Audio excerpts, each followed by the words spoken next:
Hello everyone, I know you are watching this video to accompany your sleep. So, if you like this video, don't forget to like, comment, and subscribe.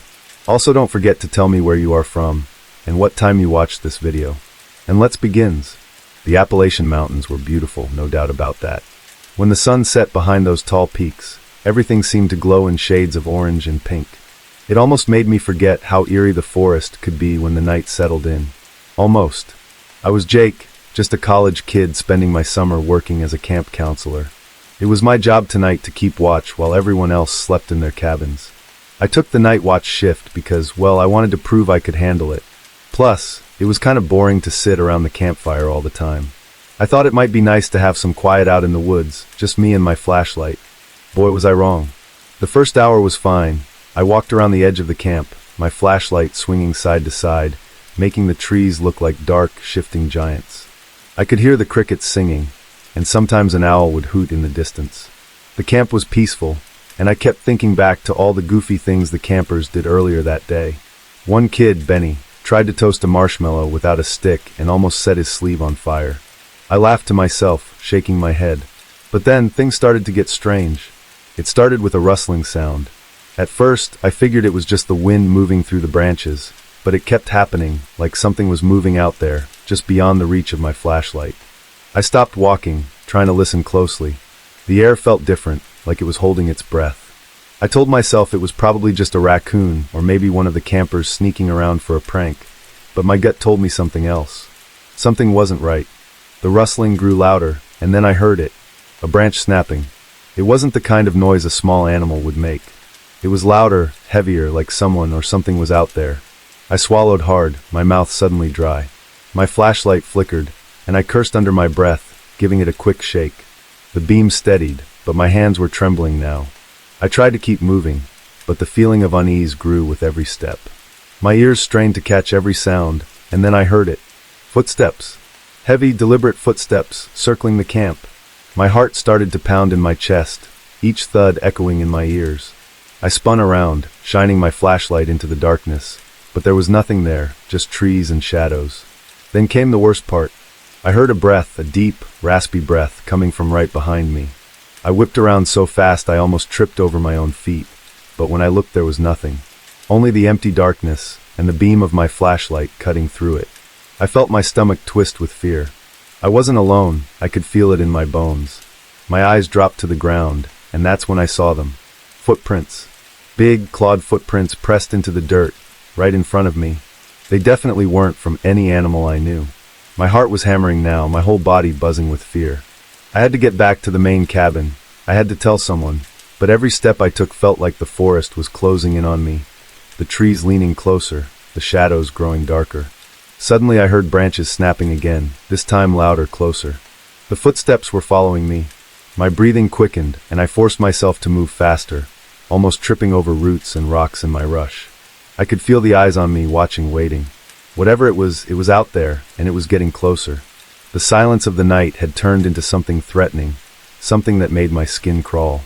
I knew I had to make it back to the cabin, but fear was like a weight on my shoulders, slowing me down. I could hear the breathing again, the heavy, deep breaths of something that didn't belong here. I took one last look over my shoulder, and in the moonlight I saw the shadows shift, something moving between the trees. I didn't wait to see more. I turned and ran, the sounds of snapping branches and heavy footsteps following me as I sprinted towards the cabin, my heart pounding, fear driving me forward. Whatever was out there, I knew one thing for sure. This night was far from over. I ran. I ran like I never had before, my feet pounding against the dirt, my flashlight bouncing in my hand. The shadows around me seemed to come alive, shifting and twisting with every step I took. My heart was hammering so loudly it drowned out everything else. I didn't care if I tripped or if I lost my way. I just had to get away from whatever was out there. The footsteps behind me were getting louder, and I could feel the panic rising in my chest. Each thud was heavier, more deliberate, like whoever, or whatever, was chasing me knew exactly where I was going. My lungs burned as I gasped for air, my eyes darting around, trying to make out anything in the darkness that would give me a clue about where to go. I had to get to the ranger station. That was my only chance. I turned off the main path, crashing into the underbrush. Branches tore at my arms and face, but I didn't stop. I couldn't. I could still hear it behind me, the snapping of twigs and rustling of leaves. I knew it was close, too close. A howl echoed through the forest, a deep chilling sound that made the hair on the back of my neck stand on end. It was like nothing I'd ever heard before, angry, hungry, and not human. My legs felt like they were moving through water, the fear pulling me down, making every step harder. I stumbled down a small hill, my feet sliding on the loose dirt. For a moment, I thought I was going to fall, but I managed to catch myself, barely keeping my balance. I could hear the creature getting closer, its breathing ragged and deep, like it was savoring the chase. I didn't dare look back. I was too scared of what I might see. I spotted the outline of the ranger station through the trees, the small building barely visible in the darkness. My chest tightened with hope, and I pushed myself harder, forcing my legs to move faster. I burst out of the trees and onto the clearing in front of the station. My fingers fumbled with the door handle, and for a heart-stopping moment, I thought it was locked. But then it gave way, and I threw myself inside, slamming the door shut behind me. The whole building shook as something slammed into the door, the force of it nearly knocking me off my feet. I backed away, my heart pounding, my eyes darting around the small room. The station was dark, lit only by the moonlight streaming in through the broken windows. Maps were scattered across a dusty table, and there, on the wall, was the radio. I rushed over to it, my hands trembling as I tried to find the right frequency. The creature outside let out another howl, the sound vibrating through the walls. I could hear its footsteps circling the station, the floorboards rattling as it slammed against the walls. The radio crackled to life, and I let out a shaky breath, my voice barely more than a whisper as I called for help. "Hello? Is anyone there? Please, I need help." A voice came through, crackling and faint, but before I could answer, the door splintered under a massive blow. I turned, my eyes wide with terror, as a clawed arm reached through the gap, swiping at the air. My eyes darted around the room, and I spotted an old rusted hatchet leaning in the corner. I grabbed it, the metal cold and heavy in my hand. I swung it at the arm, the creature letting out a growl of pain. The door was breaking, and I knew I couldn't stay here. The creature wasn't just trying to get in, it was toying with me, enjoying my fear. I took a deep breath, my hands shaking as I made a decision. I hurled the hatchet at the creature, the blade grazing its shoulder. It let out an enraged roar, and I took my chance. I ran to the nearest window, throwing myself through it. Glass shattered around me, cutting into my skin as I hit the ground outside. I pushed myself up, my whole body aching. The creature was still behind me, its roars echoing through the night. I ran, the darkness closing in around me, my only thought to keep moving, to survive. The headlights of a truck appeared in the distance, and I felt a flicker of hope. I stumbled into the open, waving my arms. The truck skidded to a halt, and a ranger jumped out, grabbing me and pulling me into the vehicle. The door slammed shut, and the truck sped away, the tires kicking up dirt. I looked back, seeing the creature standing at the edge of the forest, its eyes glowing in the darkness, filled with fury. I collapsed against the seat, my body trembling, exhaustion washing over me. I knew I was lucky to be alive, but I also knew that whatever was out there, it wasn't done with me yet. The ranger's truck sped down the narrow road, the headlights cutting through the thick darkness. My heart was still pounding in my chest, and every breath felt like fire. I glanced over my shoulder, half expecting to see the creature chasing us, but all I could see were the trees, rushing by in a blur. The ranger beside me was talking into his radio, calling for backup, but his voice seemed far away, like I was hearing it through water. All I could think about was the creature, the glowing eyes, the way it moved, how close it had been. The ranger must have noticed my shaking hands because he reached over and gave my shoulder a reassuring squeeze. "You're safe now, kid," he said, his voice steady. I nodded, but deep down I wasn't so sure. I knew that thing was still out there, and it wasn't going to stop. Not until it got what it wanted. The truck pulled up to another ranger station, this one larger and more secure looking than the last. The ranger helped me out of the truck, and we hurried inside. The door slammed shut behind us, and he locked it, sliding a heavy metal bar across for good measure. The station was brighter, with more lights and a big map spread out on a table in the middle. There were a couple of other rangers there too, their faces serious as they listened to what had happened. I tried to explain everything. The footsteps, the howling, the way it had chased me, but my words kept getting jumbled. My hands were still shaking, and I couldn't catch my breath. One of the rangers handed me a bottle of water, and I took a sip, trying to calm down. They were talking about searching the woods, trying to track the creature, but all I could think about was how it had looked at me, like it knew me, like it wanted me. Suddenly there was a loud crash from outside. My heart skipped a beat, and everyone in the room froze. The ranger who had driven me there moved to the window, peering out into the dark. "Stay here," he said, his voice low. He nodded to the others, and they all moved towards the door, their flashlights and weapons ready. I wanted to tell them not to go, that it was too dangerous, but the words caught in my throat. The door creaked open, and the ranger slipped outside, leaving me alone in the station. The silence was deafening. I could hear my own breathing, shallow and quick, and the distant rustling of leaves outside. I moved closer to the table, my eyes darting around the room, looking for anything I could use to protect myself. My gaze landed on a flare gun, half buried under a pile of papers. I grabbed it, my fingers tightening around the handle. It wasn't much, but it was better than nothing. The minutes felt like hours. I strained to hear any sound from outside, voices, footsteps, anything, but all I heard was the wind. Then out of nowhere, there was a deep, guttural growl. It was close, too close. My stomach twisted with fear, and I backed up until I hit the wall. The flare gun clutched tightly in my hands. The window shattered, glass sprayed across the room, and I ducked, covering my head. When I looked up, I saw it, the creature, its glowing eyes staring right at me through the broken window. Its lips curled back, revealing sharp, yellowed teeth, and it let out a low, menacing growl. I could feel the fear gripping me, freezing me in place.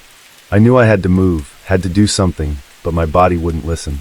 The creature lunged, its massive arm reaching through the window, claws scraping against the floor. I raised the flare gun, my trembling so badly I could barely aim. I pulled the trigger, and the flare shot out, a bright, blinding light filling the room. The creature let out a roar, jerking back, its eyes squinting against the sudden brightness. I didn't wait to see what would happen next.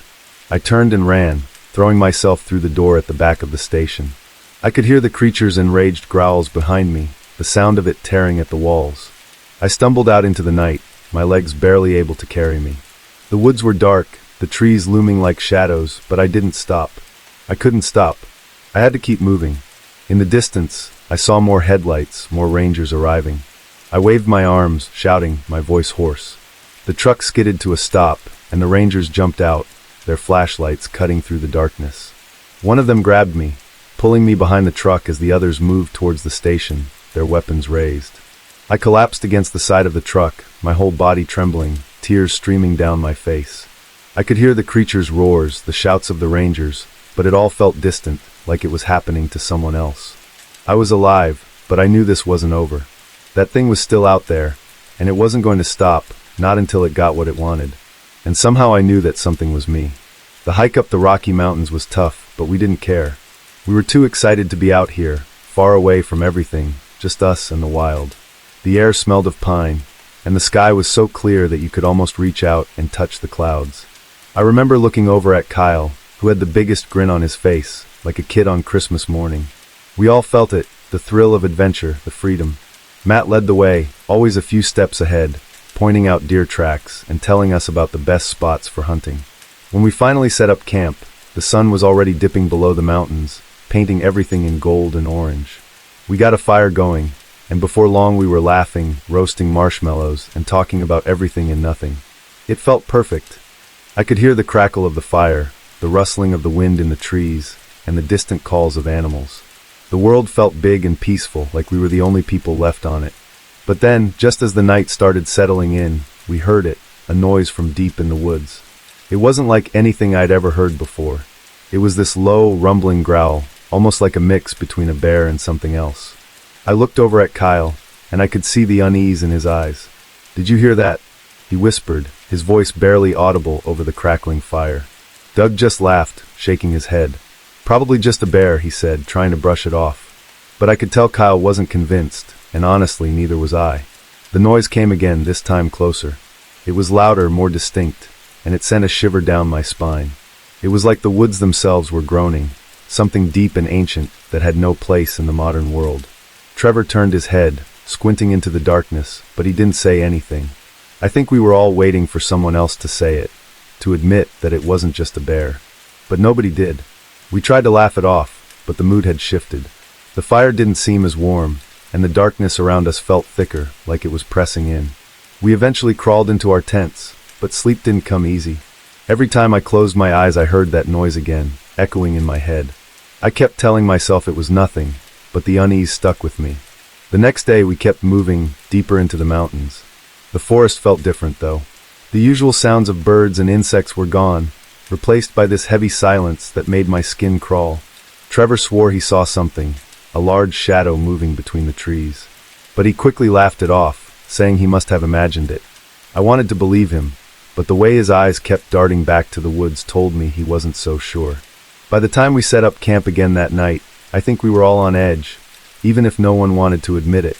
The laughter from the night before was gone, replaced by forced smiles and nervous glances. When the sun finally dipped below the horizon, we gathered around the fire again, but it didn't feel the same. The shadows seemed longer, darker, and the forest felt like it was watching us. Then, just as the fire started to die down, we heard it again. That same guttural growl, but this time it was closer. Much closer. Kyle's face went pale, and even Doug, who'd been so confident before, looked worried. I felt my heart start to pound, and I could see the fear in everyone's eyes. We were not alone. Something was out there, watching us, and it was getting closer. By the third day, we knew something was very wrong. The forest was way too quiet, and that strange feeling of being watched never went away. Every snap of a twig, every rustle of leaves made me jump. It felt like the woods had eyes, and they were locked on us. We tried to stay calm, but we couldn't ignore the tension that hung over us. No one was laughing anymore. We all just wanted to get out of there. That morning we found them. The footprints. They were huge, way bigger than any bear print I'd ever seen. The tracks were deep, like whatever made them was heavy, and they circled our camp like it had been watching us all night. Matt knelt down, his face serious. He ran his fingers along the edge of the print, his eyes narrowing. "This isn't a bear," he said quietly. No one argued with him. We all knew he was right. Panic started to set in. We packed up our gear as fast as we could, not even bothering to eat breakfast. I could feel my heart racing, my hands trembling as I rolled up my sleeping bag. I kept glancing over my shoulder, half expecting to see something staring back at me from the trees. Matt took charge, telling us we needed to head back to the trailhead. No one argued. We just wanted to leave. As we started hiking back, the feeling of being watched only got worse. The forest seemed to close in around us, the trees pressing closer, the shadows darker. I kept seeing things out of the corner of my eye. Dark shapes that seemed to move just as I turned my head. Trevor was walking next to me, and I could tell he felt it too.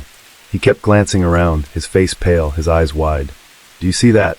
he whispered at one point, but when I looked there was nothing there. Still, I knew he wasn't imagining it. We were all seeing it. By the time the sun started to dip low in the sky, we were exhausted. The hike was tough, and the constant fear made it even harder. We decided to make camp one last time before we reached the trailhead.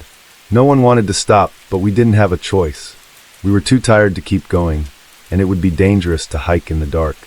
We set up our tents in a small clearing, and Matt built a fire, though it didn't feel comforting like before. The flames flickered weakly, casting long dancing shadows that made the darkness seem even more alive. We sat around the fire, not talking much. The silence was heavy, like we were all waiting for something to happen. And then it did. The growl came again, but this time it was so close that I could feel it in my chest, a deep rumbling sound that made my whole body tense up.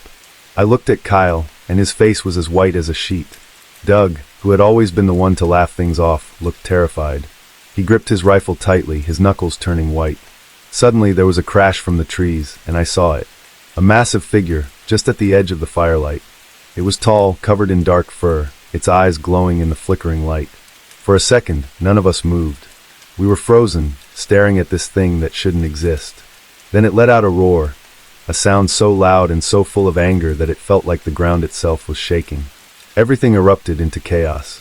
Matt shouted for us to grab our gear, but before we could do anything, the creature lunged forward.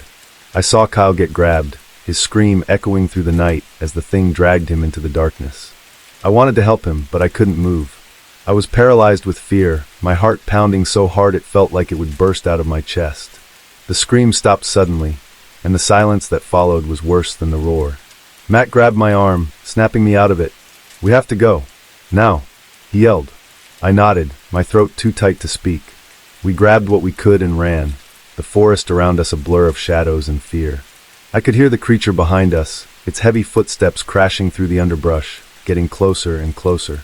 Branches slapped at my face, and I stumbled, barely managing to keep my balance. All I could think about was getting away, about surviving. We ran until my lungs burned, until my legs felt like they would give out. Somehow, we made it to a steep hill, and we half ran, half slid down it, the creature's roars echoing behind us. At the bottom, we didn't stop. We just kept moving, pushing through the pain and the fear, knowing that if we stopped, even for a second, we wouldn't make it out alive. By the time the sun started to rise, we were still running. My legs felt like they were made of lead, every step a struggle, but the fear kept me going. I could hear Matt and Doug breathing heavily beside me, and Trevor, limping along with his twisted ankle, was barely keeping up. We were all running on pure adrenaline, the roars of that creature echoing in our ears, pushing us forward. We had no idea where we were going. The forest all looked the same, dark, endless, and filled with shadows that seemed to move when I wasn't looking directly at them. Matt led the way, his face set with determination, though I could see the fear in his eyes every time he glanced back at us. He kept telling us we were close, that we just needed to keep going a little longer, but I wasn't sure if he even knew where we were anymore. The creature was still out there.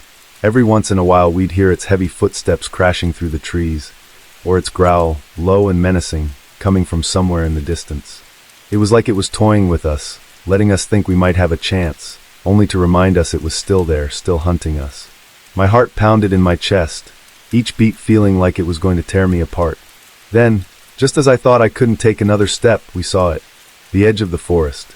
It was still far off, but I could see the sky beyond the trees, a lighter shade of blue that meant we were finally getting close to the trailhead. There, Matt shouted, pointing. I felt a surge of hope, and somehow, I found the strength to keep going, to push myself a little harder. But the creature wasn't done with us.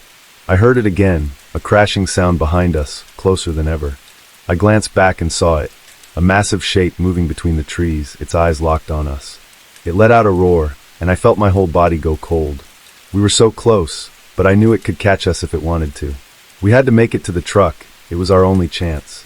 We stumbled out of the forest, the sunlight blinding after so long in the shadows. The truck was there, just a few yards away, and I felt a wave of relief. We ran for it, and Matt fumbled with the keys, his hands shaking so badly he almost dropped them.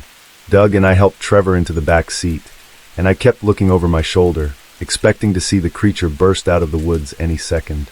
Matt finally got the door open, and we scrambled inside. I slammed the door shut just as I saw it, a massive dark figure emerging from the tree line. It was even bigger in the daylight, its fur matted and its eyes glowing with fury. Matt started the engine, and I screamed at him to go, to get us out of there. The truck roared to life, and we sped away, the tires kicking up dirt and gravel.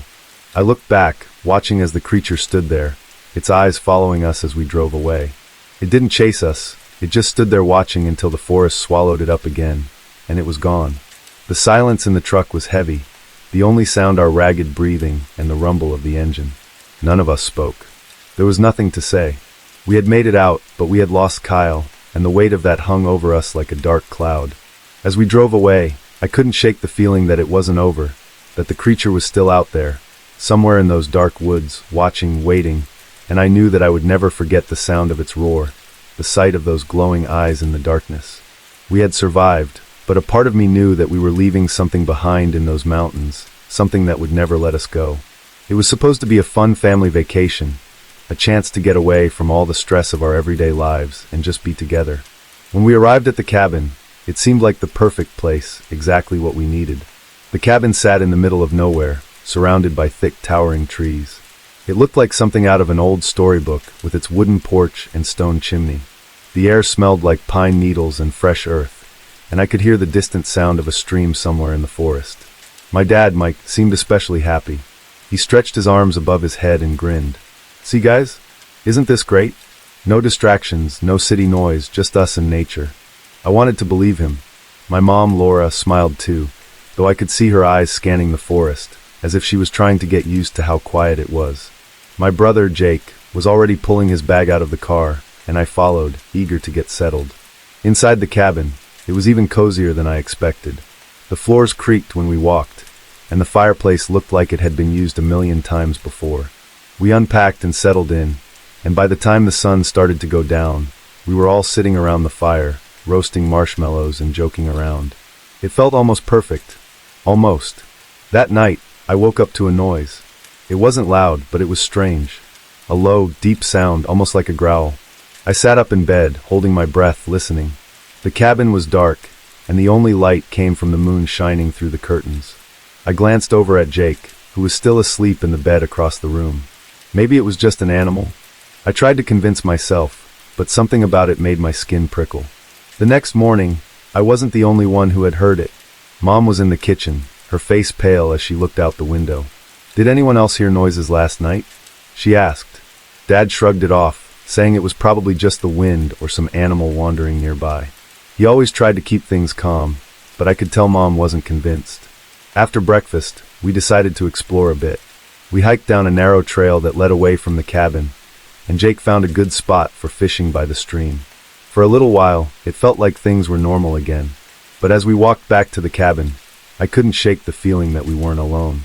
I kept looking over my shoulder, expecting to see something. But there was nothing there, just the trees and the rustle of leaves in the breeze. When we got back, that's when we saw them. Footprints. Huge ones, circling the cabin. They were pressed deep into the mud, each one almost twice the size of my dad's boot. My heart started to pound, and I looked at my parents. Dad frowned, trying to act like it wasn't a big deal. "Probably just some prank," he said, but his voice didn't sound so sure. Mom didn't say anything. She just stared at the prints, her face getting even paler. Jake and I exchanged a nervous glance. I wanted to believe Dad, but those prints, they didn't look like something someone would make for fun. They looked real, and whatever had made them was huge. We tried to go on with our day, but the feeling of unease never left. Even when we were inside the cabin, I felt like there were eyes on us, watching from the forest. Every little sound made me jump. The creak of the floor, the rustle of branches outside. At one point, I thought I saw something moving between the trees, just a shadow slipping out of sight. I told myself it was nothing, but my heart wouldn't stop racing. That night, as the sun disappeared and the forest turned pitch black, I couldn't help but feel that whatever was out there was getting closer, and I wasn't sure if we were safe in the cabin after all. It was late when it started. The heavy, thudding footsteps that seemed to echo through the entire cabin. I was lying in bed, staring at the ceiling, unable to sleep because of the uneasy feeling in my stomach. When I heard the first thud, I froze. It sounded like something or someone was walking outside, just beyond the walls. And it wasn't just the sound. I could feel the vibrations, like whatever it was had real weight. I glanced over at Jake. He was sitting up too, his eyes wide in the darkness. "Did you hear that?" he whispered, his voice barely audible. I nodded, not trusting myself to speak. The footsteps grew louder, coming closer to the cabin. I could hear the floorboards creak as Mom and Dad got out of bed, their whispers coming from the other room. I slipped out of bed and moved to the window, carefully pulling the curtain aside just a tiny bit. My breath caught in my throat when I saw it, a huge, dark shape moving just beyond the tree line, its eyes glowing faintly in the moonlight. I let the curtain fall back, my hands shaking. "Jake, there's something out there," I whispered. He didn't respond, just stared at me, his face pale. Suddenly, there was a loud crash from the front of the cabin. It sounded like something had hit the wall hard. Mom screamed and Dad shouted for everyone to stay calm. But how could we stay calm? The thing outside was trying to get in. "Everyone in the back room now," Dad yelled. I grabbed Jake's arm and we ran, Mom and Dad right behind us. We slammed the door shut and pushed a dresser in front of it, the sound of our heavy breathing filling the room. I could hear the creature outside, its growls deep and guttural, and then the splintering sound of wood as it began to pound on the front door. "What is that?" Jake whispered, his voice trembling. None of us had an answer. All I knew was that we had to get out and fast.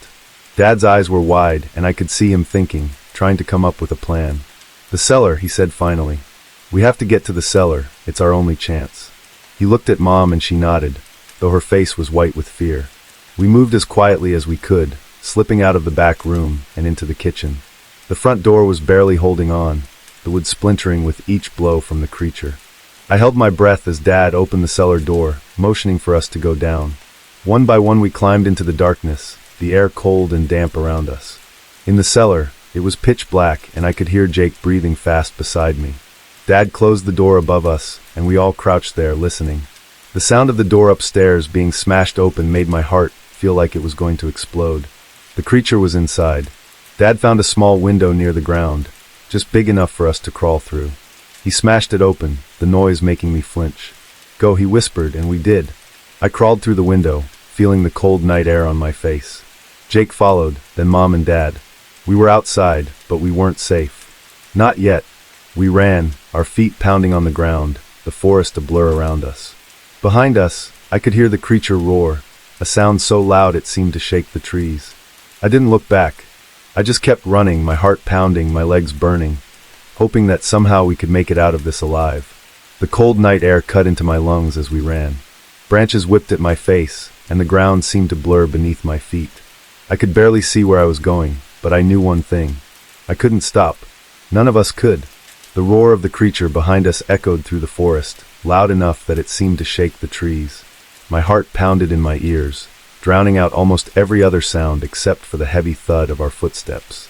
Jake stumbled ahead of me, his foot catching on a root, and he went sprawling. I reached down, grabbing his arm, my fingers trembling as I pulled him back up. "Come on, Jake," I yelled, my voice breaking.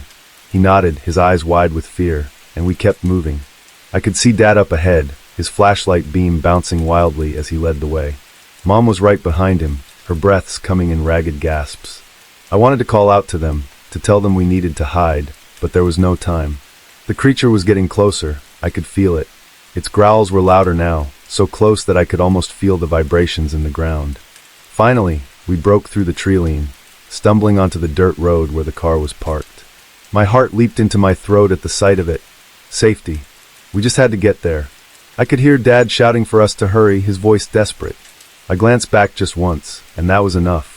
I saw the massive shape emerge from the darkness, its eyes glowing, its teeth bared. Dad reached the car first, fumbling with the keys. His hands were shaking so badly that for a moment, I thought he wouldn't be able to unlock it. Come on," I whispered under my breath, my feet pounding against the dirt as I ran. I could see Mom pulling at the door handle, and then finally, I heard the beep of the locks. We all scrambled inside, the doors slamming shut just as the creature reached the edge of the road. It let out a roar that shook the car, and I saw its huge hands swipe at the air, just missing the back bumper as Dad threw the car into gear. The tires spun on the gravel for a second, and then we were moving, speeding away from the cabin and the creature that had chased us. I looked out the back window, my heart still pounding. The creature stood at the edge of the road, its eyes glowing red in the dark, watching us as we disappeared into the night. I couldn't think. My whole body was shaking. We'd made it. We were alive. No one spoke as we drove. The forest blurred by, the headlights cutting through the darkness. I could hear Mom sobbing softly in the front seat, and Jake was gripping my hand so tightly it hurt. But I didn't let go. I couldn't. I needed to feel that we were all still here, that we'd all made it out. We didn't stop until we reached the nearest town, a tiny place with a motel that looked just as old as the cabin had. Dad parked the car, and we all sat there for a moment, the engine ticking as it cooled. I could still hear the creature's roar in my head, still see its glowing eyes. I knew I'd never forget it. None of us would. We checked into the motel, the lady at the front desk giving us strange looks as we stumbled in, covered in dirt and shaking, but I didn't care. All I cared about was that we were safe, for now at least. That night, as I lay in the motel bed, staring at the ceiling, I could still feel the forest around me. The darkness, the feeling of being watched. It was all still there, just under the surface. I knew we'd escaped, but I also knew that whatever was out there wasn't gone. It was still in those woods, waiting. And somehow, I knew it would always be there, a part of me that I could never quite shake. My family and I were on our way to an old, deserted campsite in the woods of Georgia. My husband Tom sat beside me looking focused as he drove, while our son Jake was bouncing excitedly in the back seat. "Are we almost there?" he asked, for what seemed like the 100th time. "Almost," I replied, trying to sound cheerful, even though my stomach felt tight. The road grew narrower the deeper we went, lined by tall, dark trees that seemed to lean over us. We passed a tiny, dusty town, and when we mentioned where we were headed, the cashier at the gas station gave us a strange look and muttered something I couldn't catch. But Tom just laughed it off, and we kept driving. Finally, we pulled into a small clearing. "Here we are," Tom announced, though his smile looked a bit forced. The campsite was exactly like the photos I'd seen online, but with an eerie, quiet feeling to it. No one else was around, just us, the trees, and the strange hush that seemed to press down on us like a thick blanket. I shivered, even though the air was warm. We started setting up the tent and unpacking our things. As I went to collect firewood near the trees, I noticed something strange scratched into the bark. They were symbols like spirals and jagged lines, carved freshly into the wood. My heart skipped a beat. It didn't look like something an animal would do. "Hey Tom, look at this," I called, pointing at the markings. He squinted and shrugged. "Probably some prank or something," he said, though he didn't sound entirely sure. He put an arm around my shoulders, giving me a quick squeeze. "Let's not freak ourselves out." Just then, Jake called out, "Look, bones." We turned to see him holding up what looked like a small, bleached animal bone, probably a rabbit's. I made him drop it and wash his hands, but I could tell he was thrilled by the discovery. He loved creepy stuff, but something about finding that bone just felt wrong. As the sun began to set, the clearing took on an even stranger feeling. The shadows stretched longer, creeping closer to our campsite, as if the trees themselves were inching in. The air turned still and quiet. Too quiet. No birds, no crickets, not even the rustling of leaves. I kept glancing over my shoulder, feeling like something was watching us from the tree line. We built a small fire, hoping the warmth would ease the tension.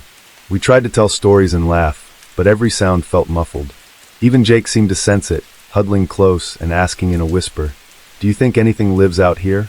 I shook my head, trying to smile. "Nobody were alone out here," I said, even though the words didn't feel right. I couldn't shake the prickling feeling on the back of my neck. Night was falling fast, and I could feel it in my bones. We were not alone. The fire was dying down, and night had fully settled around us, a darkness so thick it felt like a blanket draped over the whole forest. I was sitting beside Tom, staring into the flames, trying to ignore the uneasy feeling twisting in my stomach. Jake had dozed off between us, his small face looking peaceful, even though every part of me was on edge.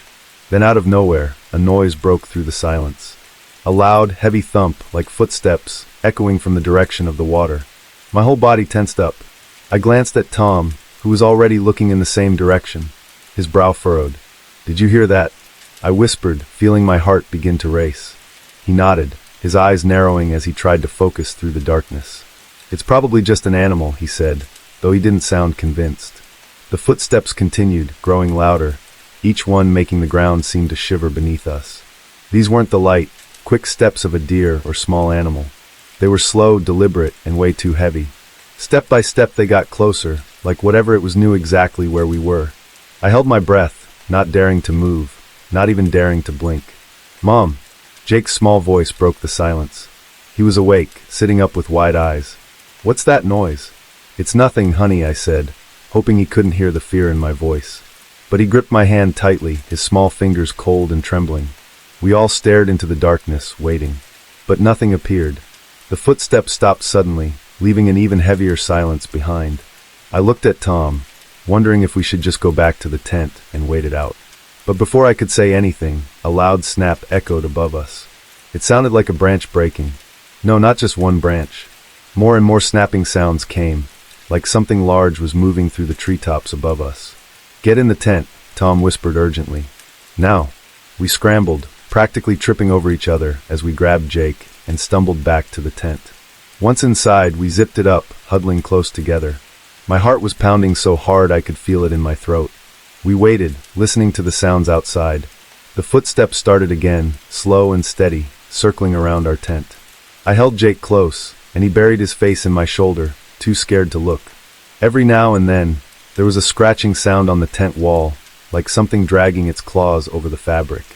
I clamped my hand over my mouth, trying not to scream. And then the whispers began. Low, garbled voices drifted around the tent, almost like laughter but twisted, broken. It was as if something was trying to imitate human speech, but getting it wrong. Each whisper seemed to come from a different direction, circling, closing in. We huddled together, clinging to each other, as the whispers and footsteps continued, each sound making the night feel longer and colder. The whispers grew louder, like a strange, broken song that circled around us. Each whisper felt closer, slipping in through the thin walls of the tent. I held Jake as tight as I could, barely daring to breathe, while Tom sat frozen beside us, his eyes wide with fear. For what felt like hours, we listened to the scratching, the whispers, and the footsteps outside. It was like some nightmare that wouldn't end. Every now and then, something would press against the tent, pushing in the fabric just inches from our faces. Whatever was out there was big, with a heavy, wet sound that almost sounded like breathing. Suddenly, there was a loud thump right beside my head, and I nearly screamed. Jake's face was buried against me, his small body shaking. Tom reached out, gripping my hand, his own hand cold and clammy.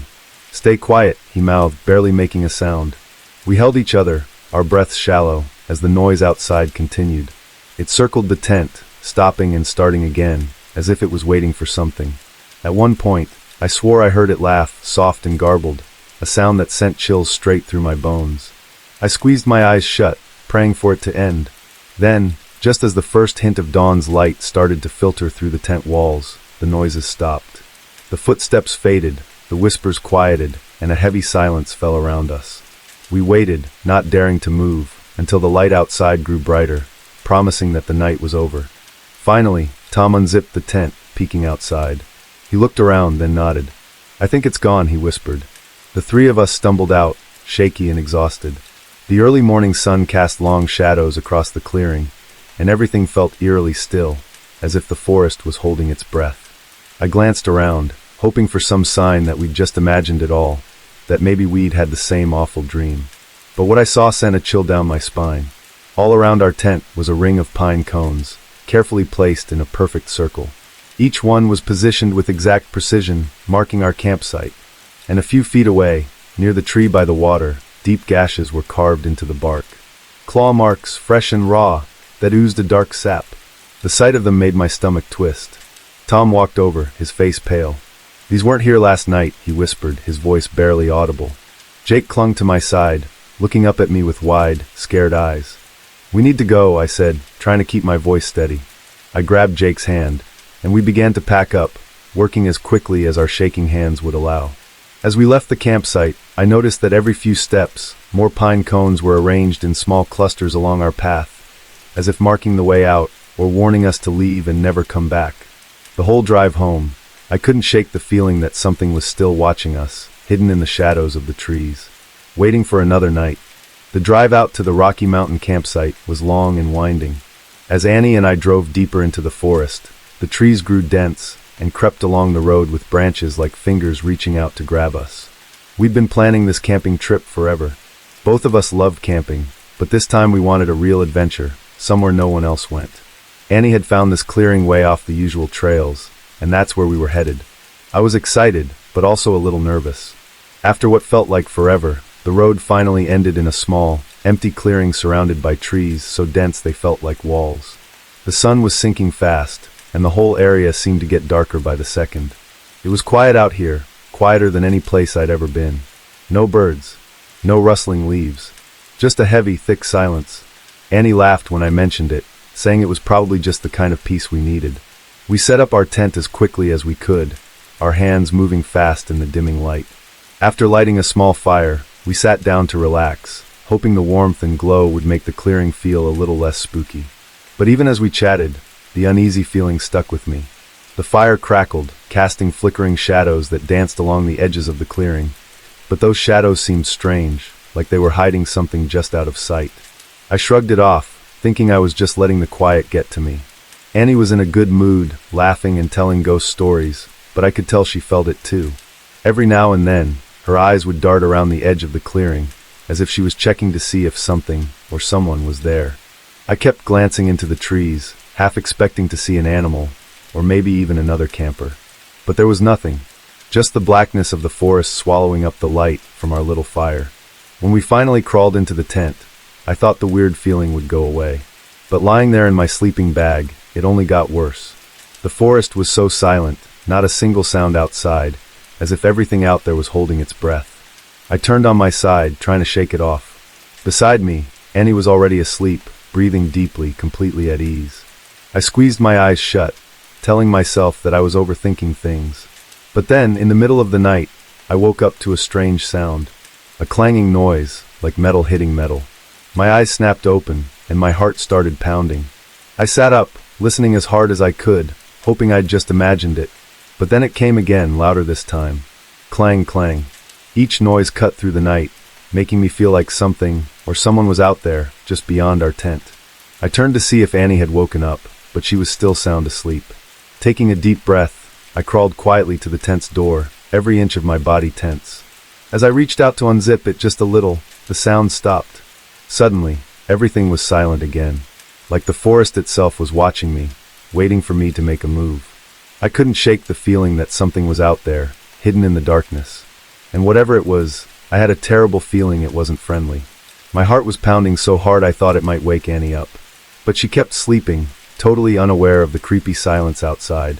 I was about to lie back down, trying to convince myself it was all in my head, when I heard something else, a sound I'll never forget. A sharp, high-pitched screech echoed through the forest. It was so loud it felt like it was vibrating through my bones. I froze, every hair on my body standing up. It didn't sound like any animal I'd ever heard.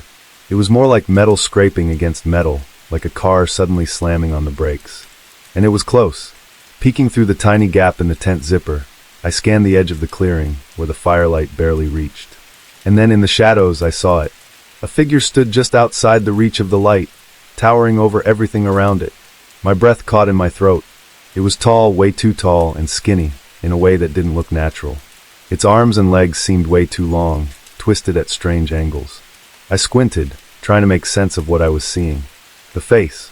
It looked almost like a deer's face, but wrong. Twisted, as if someone had taken a deer's skull and pulled it apart in weird, unnatural ways. Its eyes were dark and empty, staring into the night without blinking. The creature's mouth hung open, and as it moved, I saw a set of sharp, crooked teeth glint in the dim light. It made another noise, a low, raspy growl that made my stomach churn. I couldn't move. I couldn't breathe. I just watched as it took a slow, shuffling step toward our tent. Every part of me was screaming to do something. Anything. But I was frozen. The creature kept moving, taking its time, as if it knew I was watching. It moved with this awful dragging sound, like it was pulling itself across the ground. My hands shook as I slowly pulled the zipper down, sealing the tent closed, praying it wouldn't notice. But then it stopped. I held my breath, not daring to make a sound. The creature let out another horrible scream, louder this time, echoing through the trees. I felt Annie stir beside me, and for a second I was terrified she'd wake up and make a noise. But she didn't. The creature started moving again, shuffling around our campsite in slow, uneven circles. Every so often it would stop, letting out another scream or a low growl, like it was trying to scare us, like it knew we were hiding. I sat there, trembling, as it circled our tent over and over, its heavy footsteps making the ground vibrate. At one point I felt it brush against the fabric of the tent, its fingers scraping along the side, leaving a long, slow scratch. I squeezed my eyes shut, willing myself to be invisible, to be silent. Minutes felt like hours, each second filled with the horrible feeling that at any moment it would find us. But finally, after what felt like forever, the footsteps started to fade, moving away into the darkness. But I knew it wasn't gone. It was out there somewhere waiting. And somehow I knew it would come back. When dawn finally crept into the clearing, I barely felt relieved.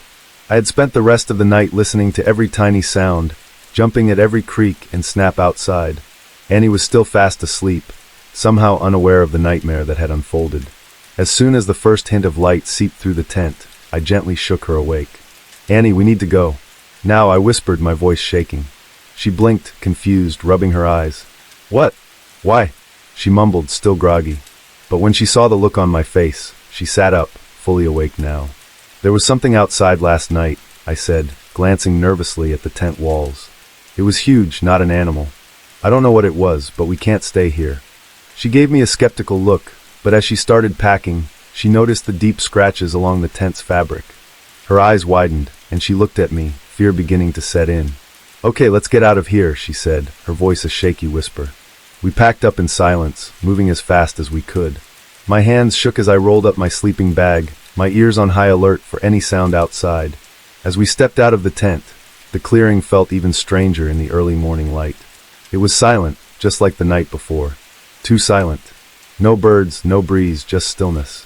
And then we saw them, the footprints. Huge, deep prints in the dirt around our campsite, leading to and from the forest. They weren't shaped like any animal I knew.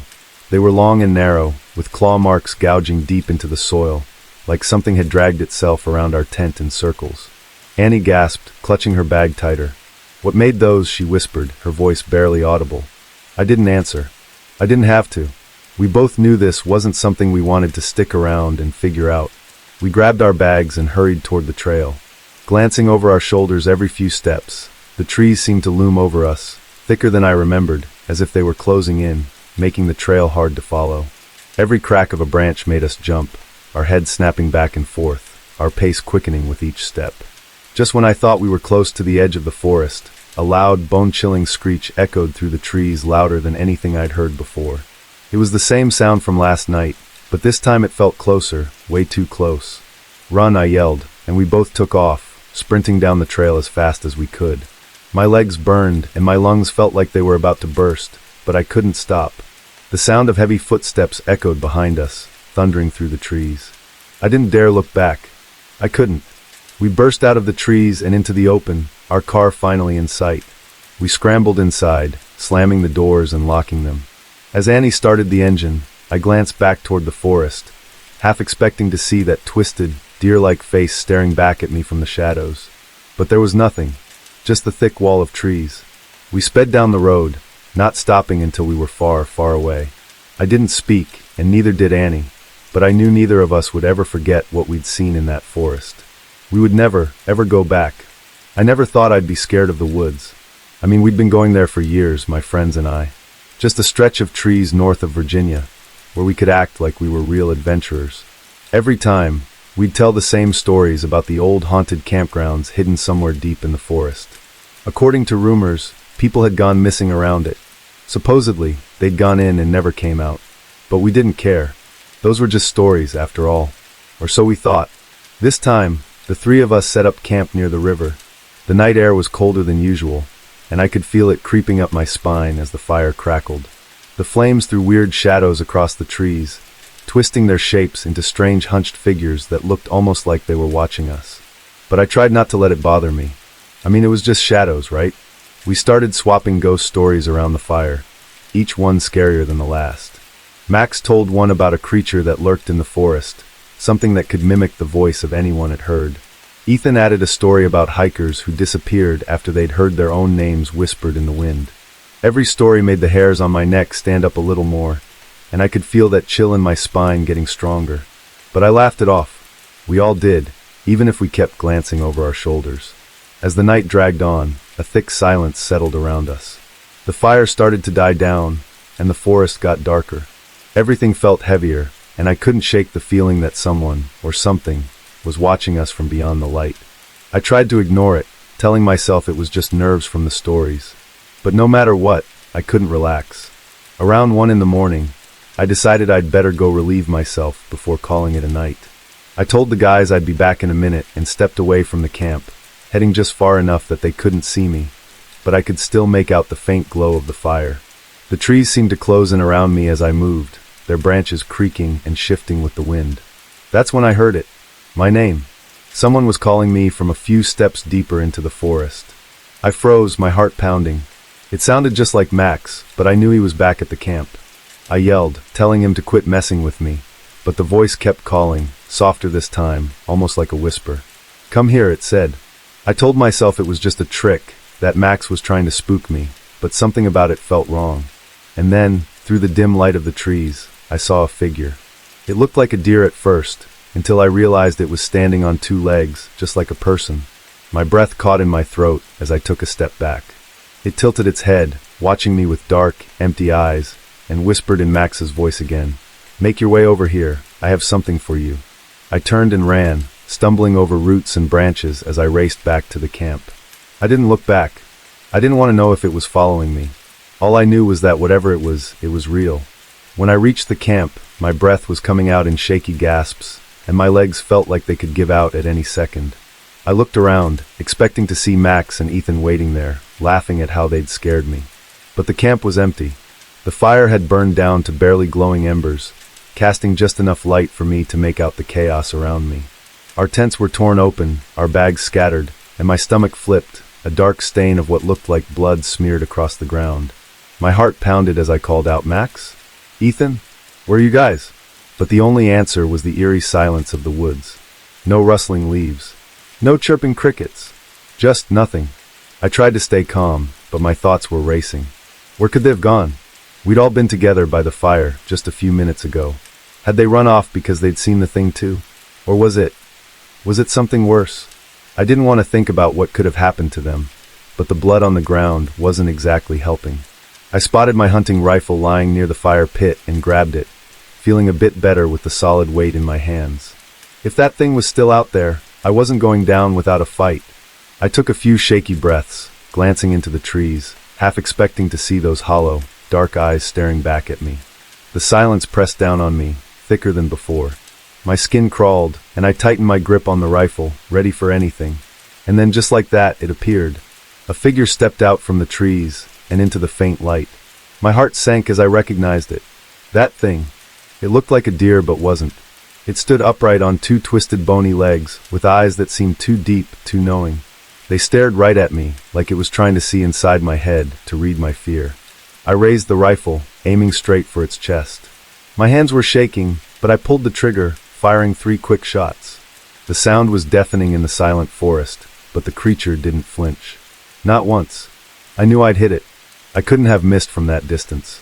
But it just stood there, tilting its head slightly as if amused. Then it took a slow, deliberate step toward me. I stumbled back, tripping over the log we'd been sitting on earlier. My heart hammered in my chest as I scrambled to my feet, trying to keep my eyes on it. The thing's mouth opened, stretching wide, way too wide, like it was trying to smile but didn't quite know how. And then it spoke, its voice a perfect copy of Max's, but with something hollow about it. "Make your way over here," it said, almost gently. "I have something for you." My blood went cold, and I turned, running as fast as my legs would carry me. I didn't care where I was going as long as it was far from that creature. I just wanted to find Max and Ethan.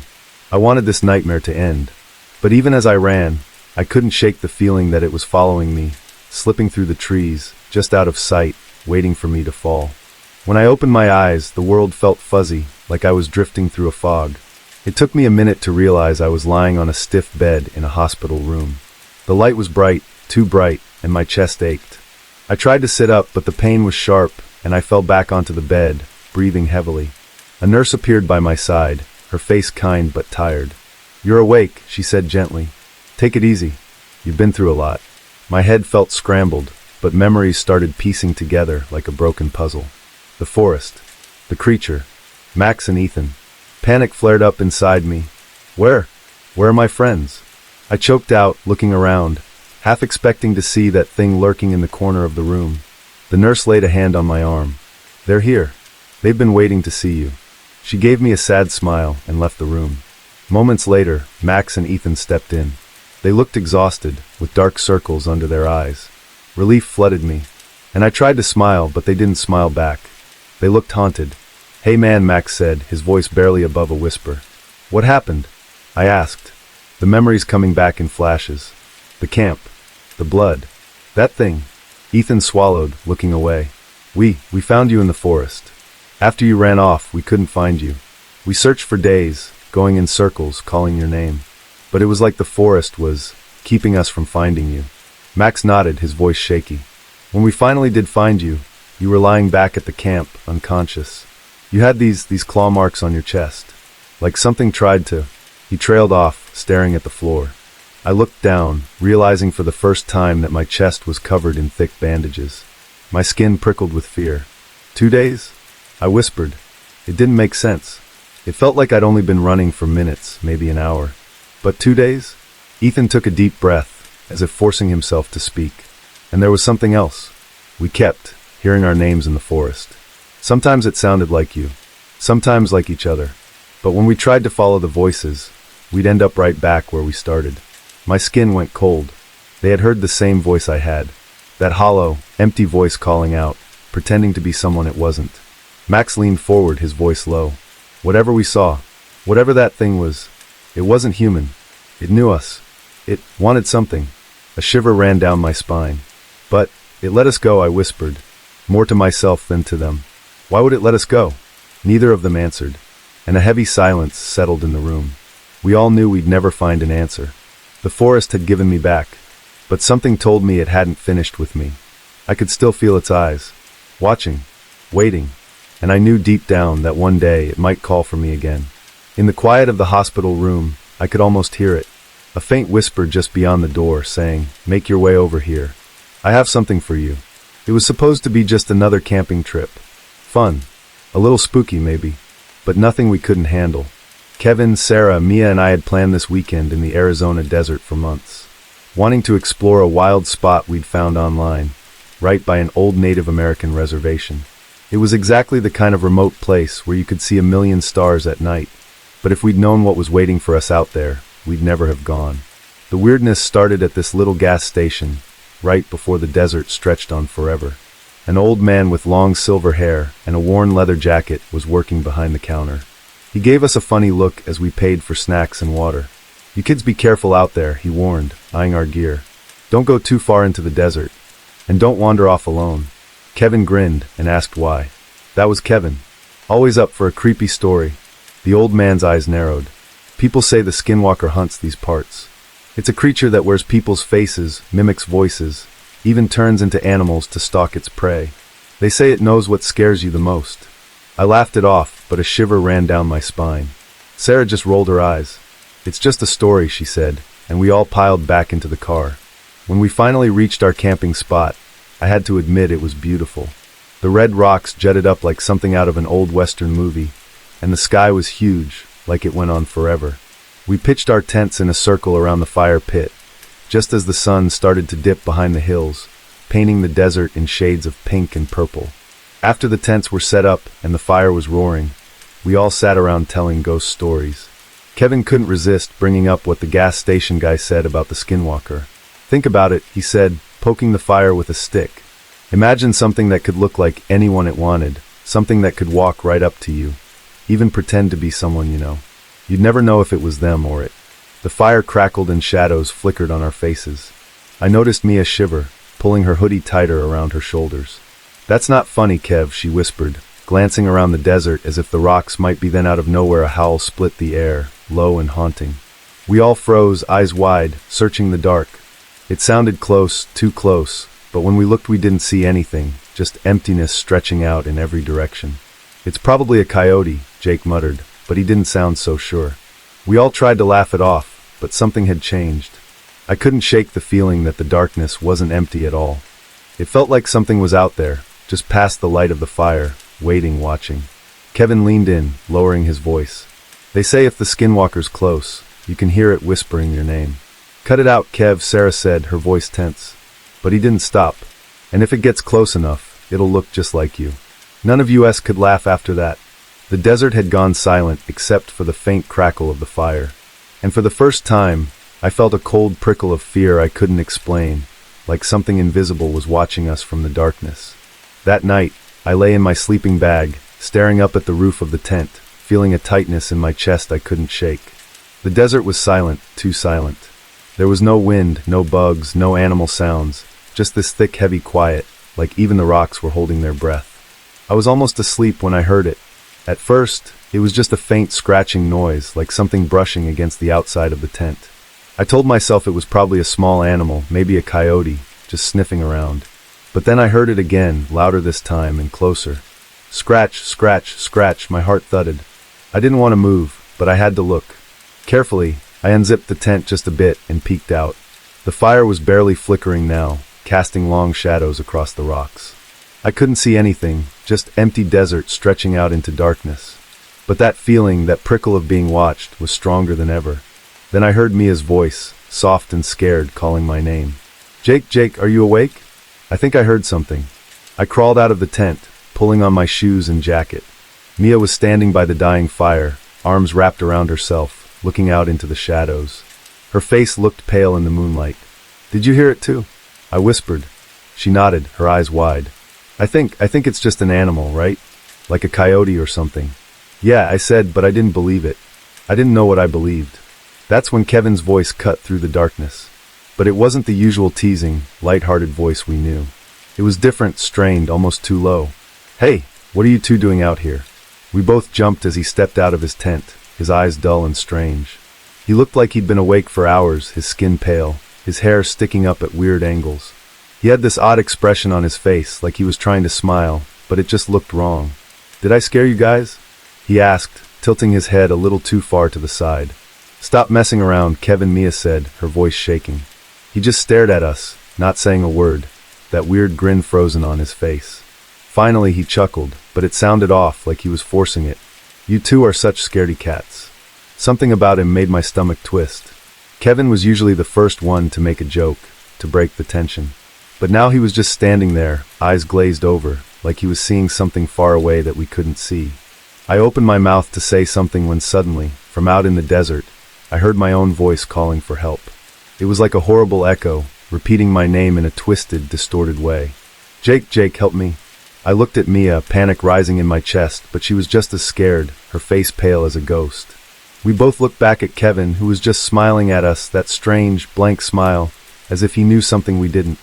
We backed away slowly, our eyes locked on Kevin, who kept standing there, staring at us with that unnatural grin. And in the silence, I swore I heard that same scratch, scratch, scratch, circling around us, moving closer. Morning came, but it didn't bring the relief I was hoping for. The sky was a washed-out gray, and a heavy silence blanketed the camp. None of us had slept much, not after last night. I could see it in Sarah's tired eyes, the way Mia kept glancing at Kevin, and the way Kevin, well, he wasn't acting like himself. "We need to get out of here," Sarah whispered, her voice barely louder than the wind. "Something's wrong with him." She jerked her chin toward Kevin, who was standing a little too still, staring off into the distance. I nodded, swallowing hard. Mia packed up as fast as she could, stuffing sleeping bags and food into backpacks. My heart was pounding as I threw things into my own pack, sneaking glances at Kevin. His eyes were hollow, empty, like he was barely even there. "Come on, Kevin," I said, trying to keep my voice calm. "Let's get moving." He didn't respond, just stood there, that odd, crooked smile creeping back onto his face. And then slowly he started to laugh, a soft, low laugh that made my skin crawl. "Kevin, cut it out," Mia hissed, her face pale. But he didn't stop. Instead, he took a step toward us, and that's when I noticed his face looked wrong. His eyes didn't look like Kevin's anymore. They were darker, almost like they belonged to someone or something else. Panic surged through me. "Run," I shouted, grabbing Mia's arm as Sarah bolted ahead of us. We raced through the desert, dodging rocks and cactus, barely daring to look back. But then I heard it, a heavy, thudding sound behind us, like footsteps, but different. And then Kevin's voice echoed out, twisted and stretched, calling our names in this awful, broken tone. "Jake, Mia, come back." I knew that wasn't Kevin. I didn't know what it was, but it was wearing Kevin's face, Kevin's voice, and it was after us. We pushed ourselves harder, sprinting until our lungs felt like they'd burst. But no matter how far we ran, it felt like the desert was looping back on itself. Every rock, every patch of cactus started looking the same, like we were running in circles. "We're trapped," Sarah panted, clutching her side. "It's like we can't get away." But then, through the haze of fear and exhaustion, I spotted something. A break in the landscape, the faint outline of the dirt road we'd driven down to get here. "There," I shouted, pointing. "The road." With one last burst of energy, we tore across the desert, the wind whipping dust into our faces. The footsteps behind us grew louder, closer, almost like they were right at our heels. I didn't dare look back. I just kept running, every muscle screaming, every heartbeat pounding in my ears. Finally, we stumbled onto the road, collapsing in a heap, gasping for air. For a second, the footsteps stopped, and everything was still. Then I looked up and saw Kevin, or what used to be Kevin, standing at the edge of the desert, watching us with that horrible smile. He didn't cross onto the road. He just stood there, grinning, as if he was letting us go. This time, we scrambled up, and without another look back, we ran down the road until we could see the faint outline of our car in the distance. We piled in, locked the doors, and floored it, speeding away from that nightmare. But even now, miles away, I can't shake the feeling of Kevin's empty eyes watching us, waiting. And I know deep down that we barely escaped with our lives. The Utah desert stretched out before us, wide and silent. The red cliffs towered like giants, and everything felt still, almost too still. I took a deep breath, trying to shake off the feeling that something was off. Eric didn't seem to notice. He was busy setting up the tent, whistling to himself as he worked. "Did you hear what that old guy said at the gas station?" I asked, trying to sound casual. Eric shrugged. "You mean the one about dark things in the canyons? Probably just trying to scare us." I forced a smile. Maybe he was right. But the way that shopkeeper looked at us, the way his eyes narrowed, like he knew something we didn't, made my skin crawl. I turned to look around. Red rocks stretched far and wide with strange shapes and patterns carved into them. Ancient marks. I'd read that Native Americans had left these symbols here, but even knowing that, I felt a little spooked. As we got camp ready, shadows grew long across the desert. The wind picked up, whistling low through the rocks, and I felt like I could hear something faint in it, like whispers. But every time I tried to listen closely, the sound disappeared. Eric built a fire, and we sat close, laughing as we ate canned soup and shared stories. But something still didn't feel right. Everything was too quiet, even the usual desert noises. No birds, no bugs, just a weird kind of hush that pressed in from all sides. Suddenly I heard it, just barely, like a soft voice carried on the wind. "Did you hear that?" I whispered, my eyes darting around the darkening canyon. Eric looked up, raising an eyebrow. "Hear what?" "It sounded like a voice," I said, straining to listen. My heart thudded in my chest. Then, faintly, from somewhere out in the darkness, I heard it again, a voice calling, "Help." Eric's face went pale, but he shook his head, probably just an echo. These canyons do that, you know. I tried to agree, but my skin prickled. There was something in that voice, a pleading, desperate sound. It was calling again, louder this time. And then, to my horror, I heard it call, "Eric." He froze. "Okay, that's weird. Let's just go in the tent," I suggested, trying to sound braver than I felt. We scrambled inside, zipping it up tight, huddling in the small, dark space. Minutes passed. Maybe it was nothing, I told myself. Just the canyon playing tricks. But then we heard it. A scratch against the side of the tent. Soft at first, like a twig dragging across the fabric. Then louder, circling us. My heart pounded in my throat. We held our breath, staring at each other, too afraid to make a sound. And then we heard it. A voice, my voice calling, "Eric. Help." Eric's face turned white. I knew it wasn't me outside. And judging by the terror in his eyes, he knew it too.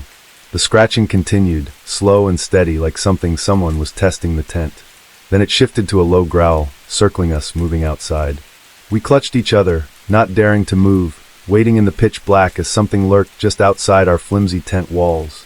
The first light of dawn finally crept over the canyon walls, and Eric and I stepped outside the tent, feeling like we'd barely slept.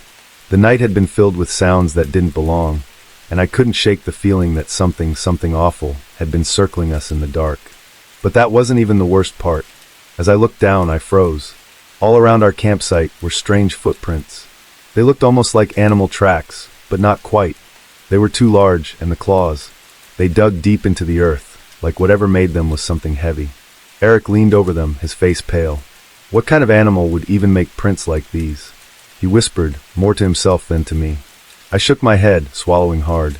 I wanted to leave, but a part of me, a part one didn't understand, wanted to follow those prints. It was like they were calling me.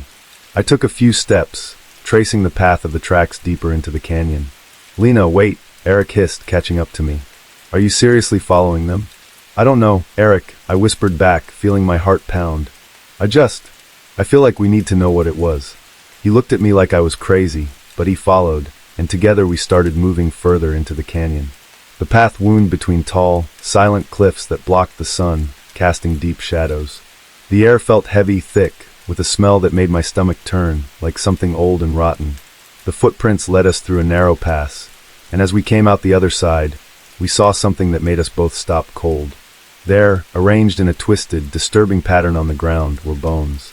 Dozens of them, bleached white and laid out in spirals and strange shapes I couldn't understand. They looked like they'd been there a long time, yet something about them felt fresh, like they'd been touched recently. "Oh my God," Eric whispered, his voice barely a breath. "Lena, this isn't right. We need to leave." But as he said it, I saw something carved into the rock beside us. Symbols, painted in a dark red that looked almost like it was still wet. They were strange shapes, unlike anything I'd ever seen, like warnings etched into stone. My hand reached out to touch one, and a shiver shot up my spine, like the rock itself was alive. And then a sound low and rumbling, like a growl coming from the depths of the earth. Eric grabbed my arm, his eyes wide with fear. "We're leaving, now," he said, yanking me back toward the way we'd come. But as we turned, something moved at the edge of the shadows. A shape tall, twisted, with limbs that seemed to bend in unnatural ways. Its eyes glowed faintly in the dim light, and when it took a step forward, I could see it was watching us. The creature took another step, then paused, tilting its head like it was studying us. And then, to my horror, it opened its mouth and called out in my own voice, soft and pleading, "Eric, help." That was it. We turned and ran, stumbling over rocks, our breaths coming fast and sharp as we heard it pacing behind us, echoing our footsteps. We didn't stop running. Every time I glanced back, I expected to see it right behind us, its twisted body, those glowing eyes. But the canyon just stretched empty, quiet except for our gasping breaths. The creature was gone for now. "Eric," I whispered, "we can't keep running. We're just going in circles." He slowed down, looking around, his eyes wild. "Then what do we do? If we stop, it'll find us."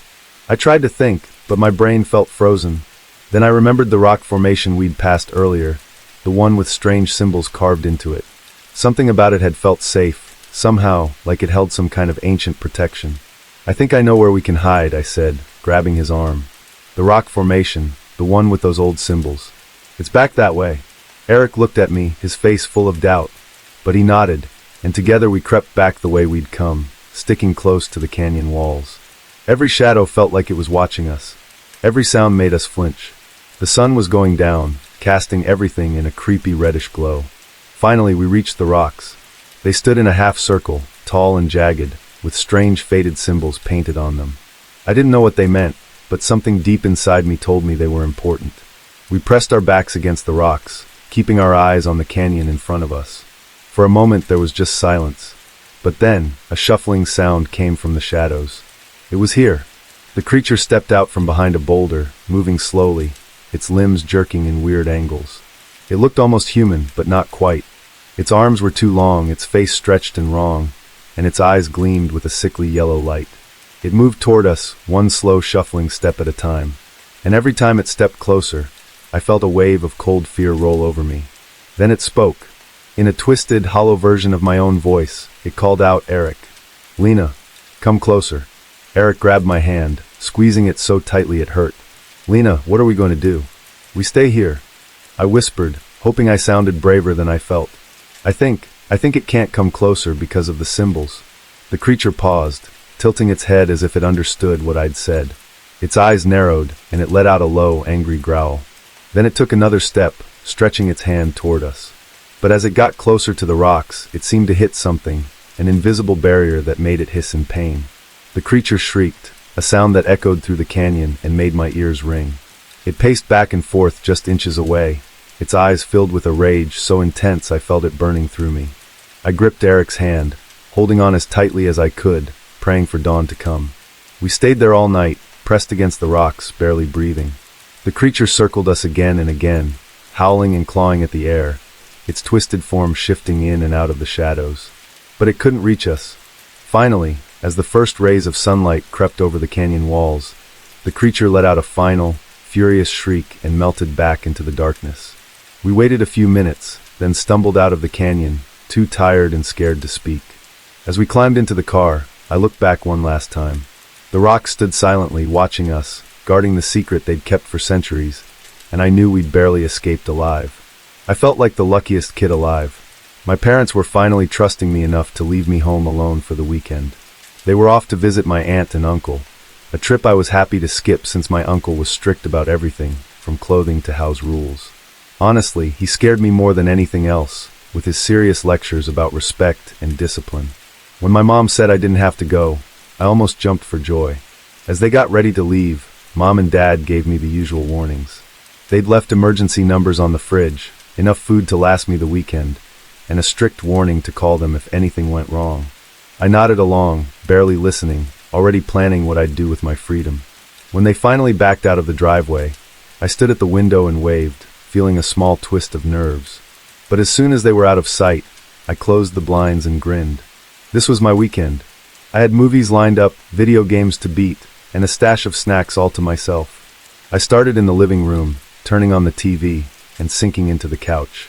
I clicked from channel to channel, letting my brain go numb. The silence around me felt a bit eerie, but I tried not to think about it. About an hour later, something happened that jolted me out of my lazy days. There was a knock on the front door, loud and echoing. My heart jumped, and for a second, I just sat there, listening to the quiet after the knock. Who would be here? I wasn't expecting anyone, and my parents hadn't said anything about a visitor. After a moment, I got up and walked slowly to the door, my hand hovering over the doorknob. I took a deep breath, then cracked the door open. Nobody was there. I opened it wider, looking down the empty porch, and noticed a small, plain package on the steps. No note, no address. It just sat there like someone had dropped it off and vanished. I brought the package inside, telling myself it was nothing. Maybe a delivery guy had mixed up the houses. Setting it on the kitchen counter, I took a few deep breaths and shook off the weird feeling in my stomach. I tried to get back into my evening, planning to just forget about it. But when I walked back into the living room, something made my skin prickle. The TV was on, even though I was certain I'd turned it off before I went to the door. It was flickering static, just the black and white fuzz filling the screen, hissing softly. I stood there, staring at it, my heart pounding. Had I accidentally hit the remote or something? I quickly grabbed the remote and turned it off, annoyed at how jittery I felt. But the silence afterwards seemed louder than ever. Shaking my head, I walked back to my room. I needed to get my mind off things. Video games would help distract me, I thought. I'd just lose myself in my game, and soon enough, everything would feel normal again. I was so into my game that I almost forgot the weird stuff from earlier. Hours passed, and the sky outside turned completely dark. I only noticed because, when I finally took my headphones off, the room was so quiet it felt like my ears were buzzing. I rubbed my eyes and looked at the clock. It was already past midnight. I stretched, trying to shake off the weird, tense feeling that had crept back into my stomach. I decided it was time for a break. I headed to the kitchen to grab some water. That's when I first heard it. Tap, tap, tap. It was a soft, rhythmic sound, like someone lightly knocking. I froze, listening closely. It seemed distant, but I couldn't tell where it was coming from. I looked around the dark kitchen, feeling my skin prickle with goosebumps. Maybe it was just the pipes or something. Houses made weird noises sometimes, right? But as I took a sip of water, the tapping started again. This time, it sounded like it was moving, coming from somewhere in the living room. The sound got a bit louder, like it was getting closer. My hand tightened around the glass, and I held my breath, trying to keep absolutely silent to hear better. The tapping paused, then started again, this time right outside my bedroom door. My chest tightened. This didn't make any sense. The house was empty. I was the only one here. Trying to calm myself, I told myself it had to be my imagination, maybe a branch hitting a window or something outside. I headed back to my room, trying to ignore the feeling that something wasn't right. I climbed into bed, pulling the covers up to my chin, and telling myself I was being silly. It was just a normal night, and everything was fine. But then, I heard the tapping again. This time, it was coming from above me. My eyes widened, and I stared up at the ceiling. My breath came in quick, shallow gasps as the tapping grew louder, echoing right above my bed. I watched, terrified, as something dark and thin started to push through the ceiling. A hand. My whole body froze as another hand slowly appeared beside it, fingers long and pale. I could see every detail of its ghostly white skin. Then strands of long black hair slipped through the ceiling, trailing down like wet ropes. My heart was pounding so hard I thought it would burst. The head began to push through, twisting and bending in ways that didn't seem human. I couldn't look away as the face appeared, glassy eyes staring blankly, black hair covering parts of it. But the mouth was the worst.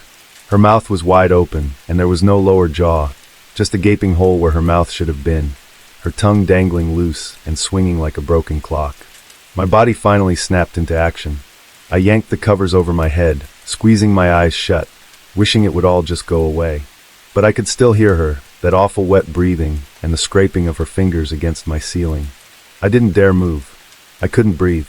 I lay under the covers, shaking, barely daring to peek out. But the horrible sound of her fingers scraping closer kept getting louder. I knew I couldn't just stay there hoping she'd disappear. I had to move. I took a deep breath, bracing myself, and slowly pulled the covers down, just enough to see.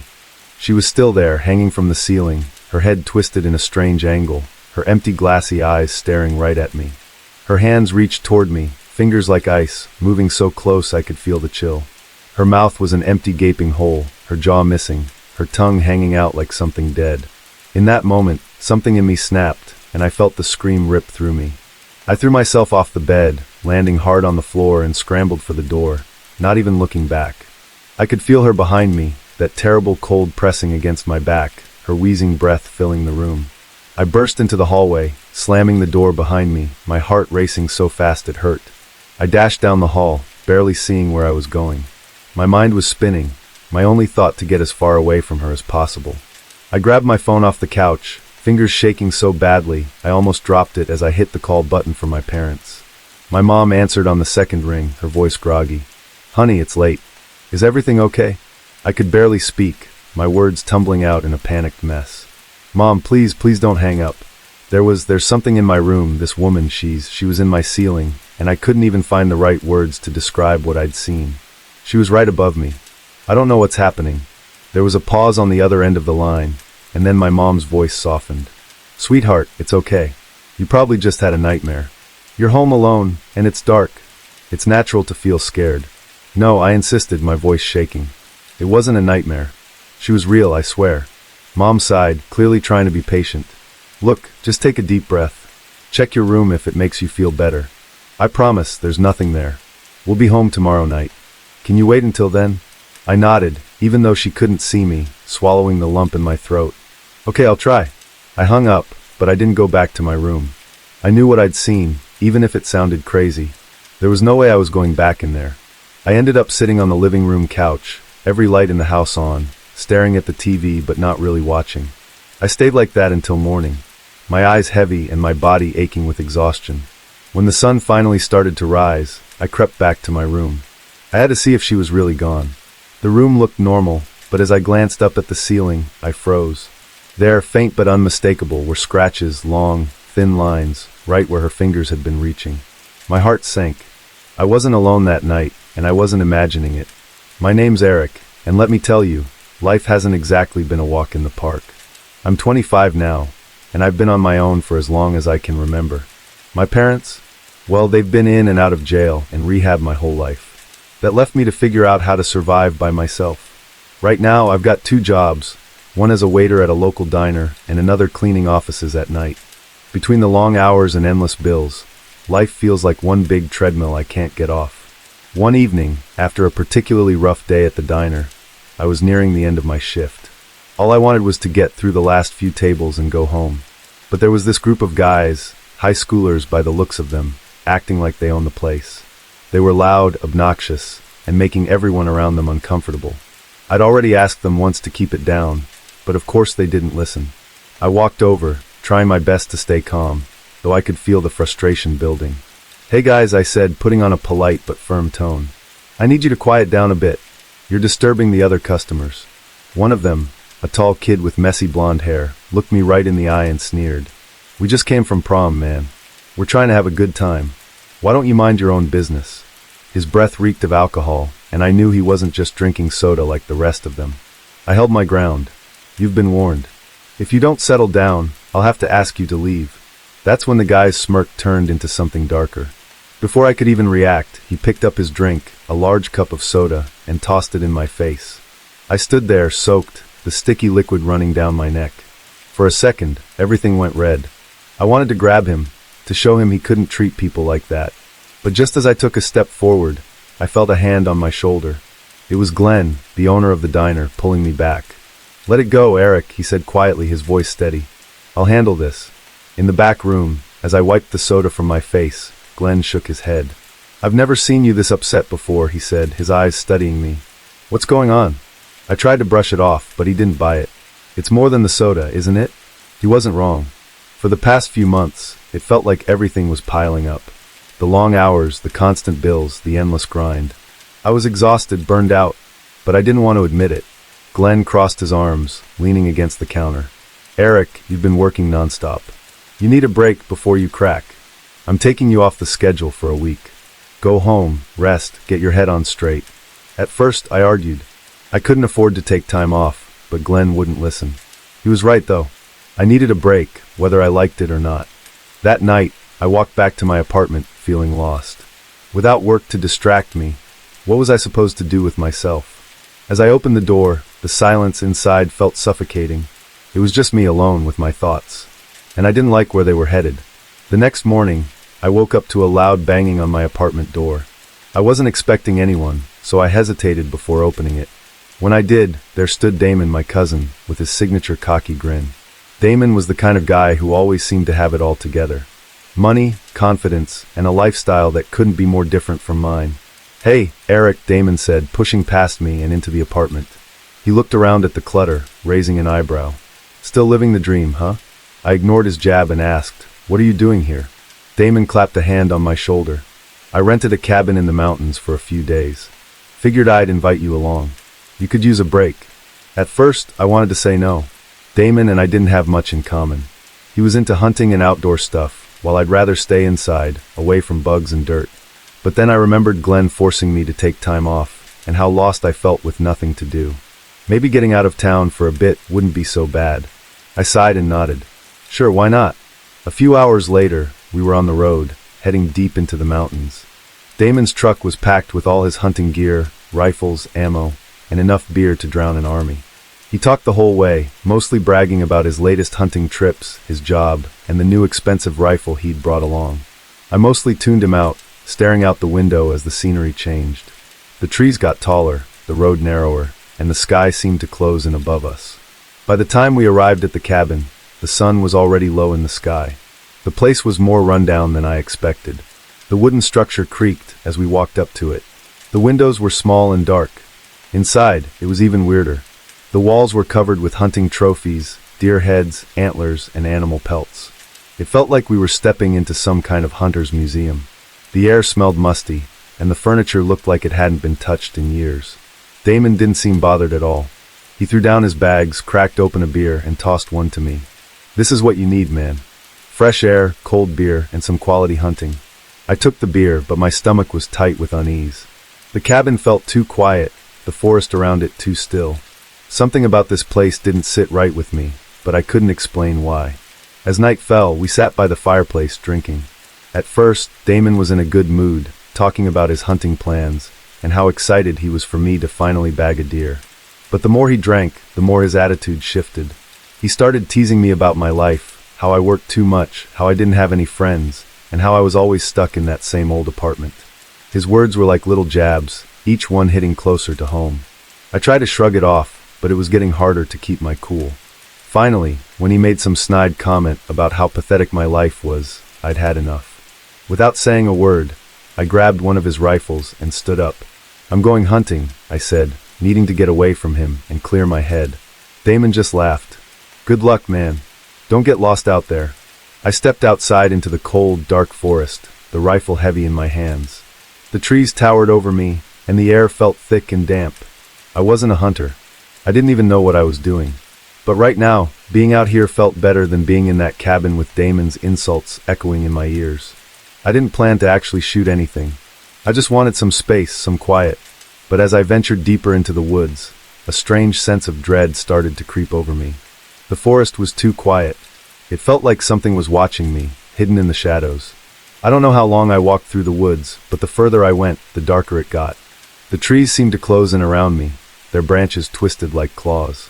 The air was colder now, and an eerie mist had settled over the forest floor, swirling around my feet as I moved. I had no real direction, just trying to put as much distance as I could between me and Damon's drunken taunts. I stopped for a moment, trying to catch my breath. The quiet was unnerving. No birds, no insects, nothing.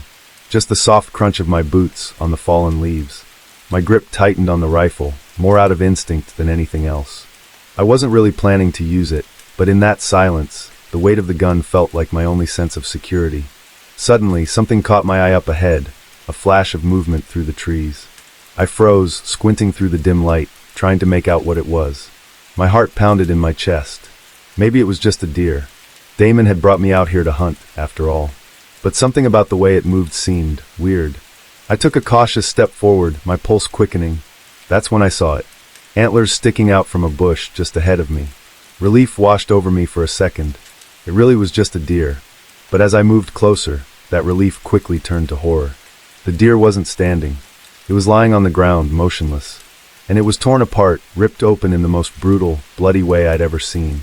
Its guts were strewn across the ground, its body mangled beyond recognition. The stench hit me like a punch to the gut, and I had to fight the urge to vomit. I'd never seen anything so violent, so wrong. That's when I heard it. The sound of something large moving through the trees behind me. Heavy, deliberate footsteps. My heart leapt into my throat, and I turned, eyes wide, scanning the darkness. Whatever it was getting closer. The hairs on the back of my neck stood on end. I couldn't see anything, but I could feel it. Something was out there. Something big. And it wasn't scared of me. Suddenly, out of the mist, it emerged. At first, I couldn't process what I was seeing. It was huge, easily over 8 feet tall, with dark, matted fur covering its massive body. Its eyes glowed a deep, unnatural red. And its teeth. They were long and sharp, stained with blood. In one of its massive hands, it clutched a chunk of meat, likely from the deer it had just mutilated. I stood frozen in terror, my legs refusing to move. The creature snarled, a deep, guttural sound that vibrated through the trees. My mind screamed at me to run, but my body was rooted in place. Then, with a horrifying speed, it lunged toward me. The force of its strike hit me like a truck. I was knocked off my feet, the rifle flying out of my hands as I crashed into the dirt. My head spun, and pain exploded through my body as I scrambled to get up. But before I could, the creature was there, towering over me, its red eyes locked on mine. I was sure I was going to die, but in that moment of pure panic, my hand found the rifle. Without thinking, I grabbed it and fired. The gunshot echoed through the forest, and the creature let out a deafening roar, staggering back as the bullet tore into its shoulder. I didn't wait to see what would happen next. I ran.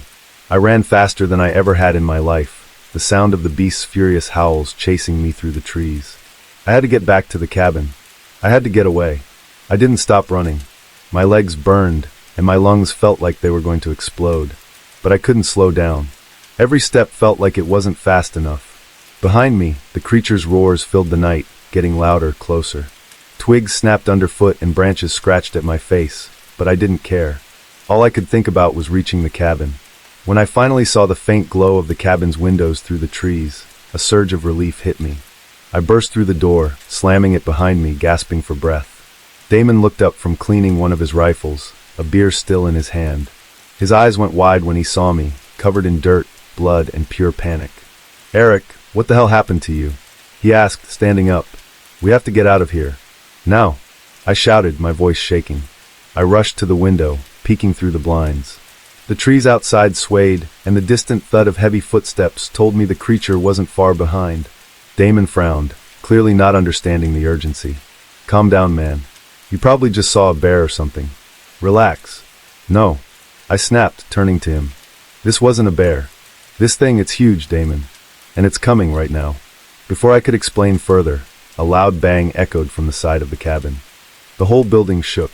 Damon's face paled. He wasn't laughing now.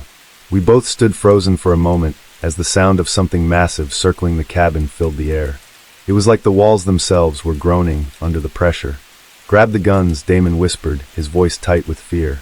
He quickly loaded his rifle and tossed another one to me. I barely caught it, my hands trembling.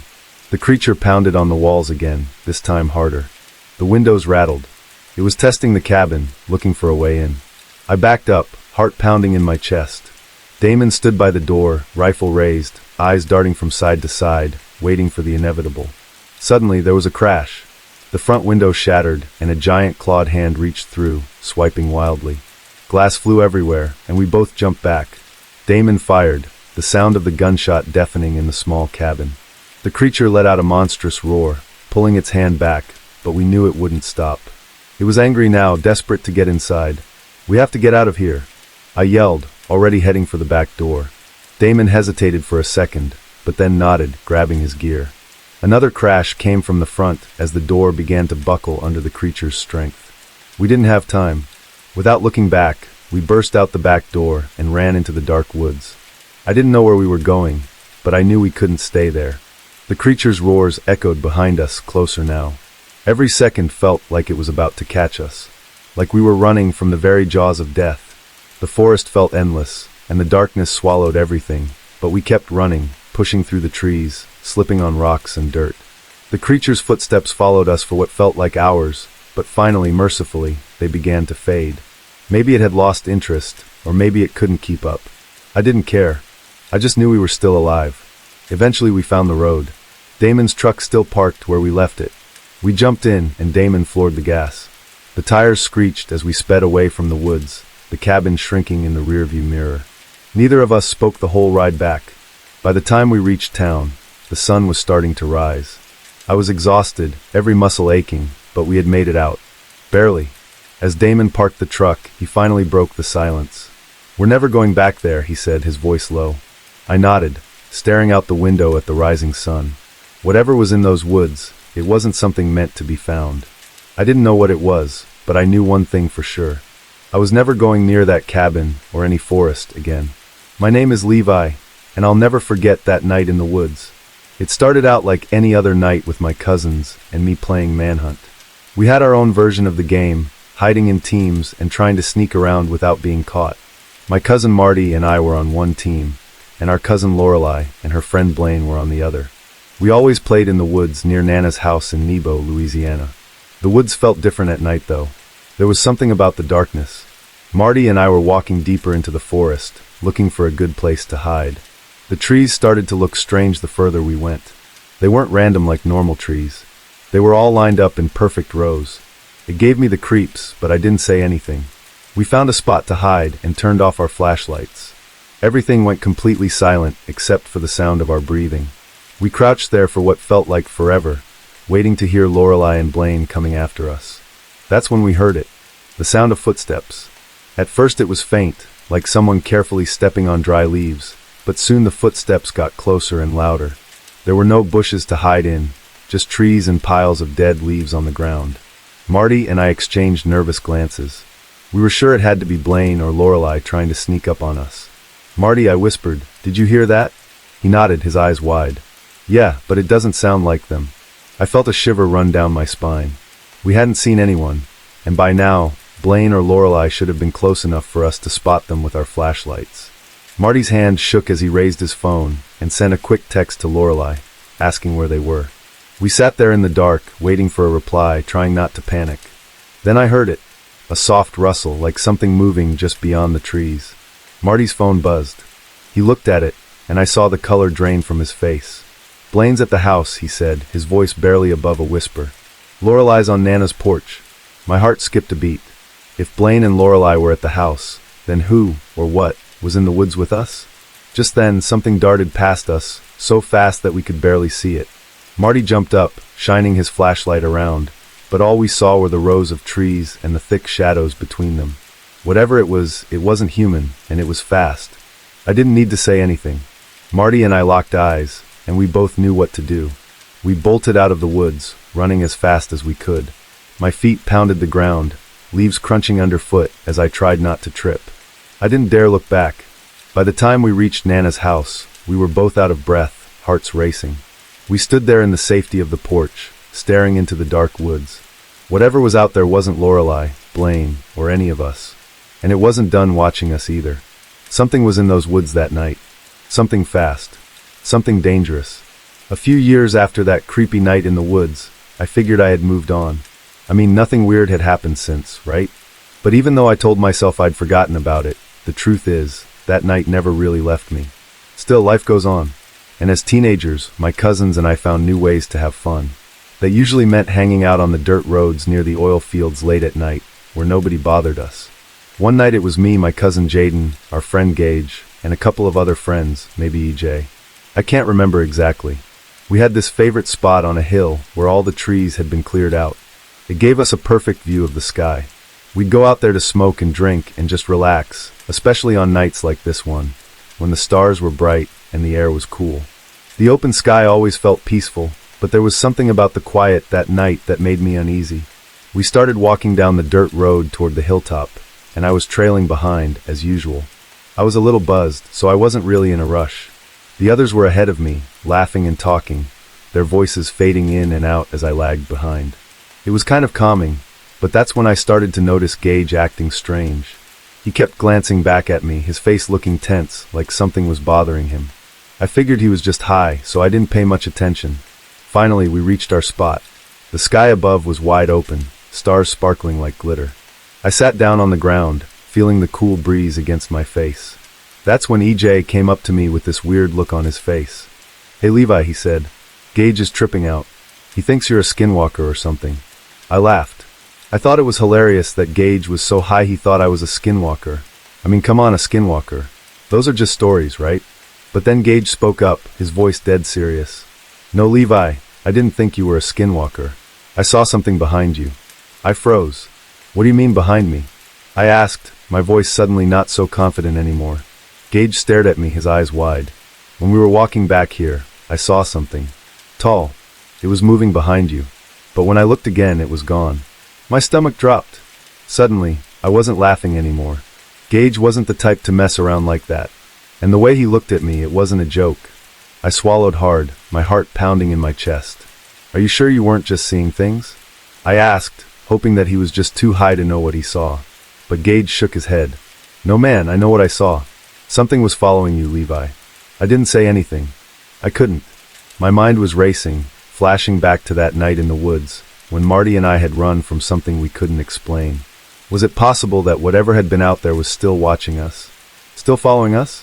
That night, I couldn't stop looking over my shoulder, waiting to see something lurking in the shadows. And from that moment on, I couldn't shake the feeling that something was still out there, waiting. One night, not long after Gage's freaky skinwalker story, I was hanging out at my parents' house. We live in an even more remote place now, a spot called Possum Point. Yeah, I know, funny name, but the place is anything but. It's quiet, almost too quiet sometimes.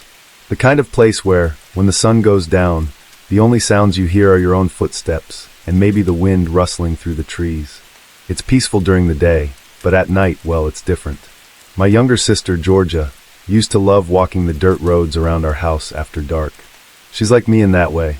We've always enjoyed being out there, just soaking in the stillness. But lately, Georgia had stopped taking those walks. It was weird, and I wanted to know why. One night, I convinced her to go on a walk with me. We were going to smoke a blunt, just chill like we used to. She agreed, but she seemed nervous. It wasn't like her. As we started walking down the road, I asked her, "What's up? You don't seem like yourself." Georgia hesitated before answering. "I don't really like walking out here at night anymore." I looked at her, surprised. "Why not? You used to love it." She bit her lip and finally said, "Something happened." Now she had my full attention. "What do you mean, something?" Georgia sighed and told me about the night she had gone for a walk with our outdoor cat. She said everything was normal at first. The cat was following her, meowing like it always did. But then, out of nowhere, she heard another meow. Except this one didn't come from the cat that was with her. It came from somewhere in the woods, just ahead of her. "There's only one cat," she said, her voice shaky. "So how could there be two meows?" A chill ran down my spine. "You sure it wasn't just an echo or something?" Georgia shook her head. "No, it wasn't an echo. It sounded like something was copying the cat." I freaked out and went straight back to the house. I felt my heart start to race. The thought of something mimicking sounds, especially animal noises, made me think of one thing. Skinwalkers. I had read about them before. They're these creatures from Native American legend that can mimic animals or even people. But those were just stories. Or at least, I thought they were. "Georgia," I said slowly, "do you know what skinwalkers are?" She frowned. "Not really, why?" I told her everything I knew. How skinwalkers were said to imitate sounds to lure people in.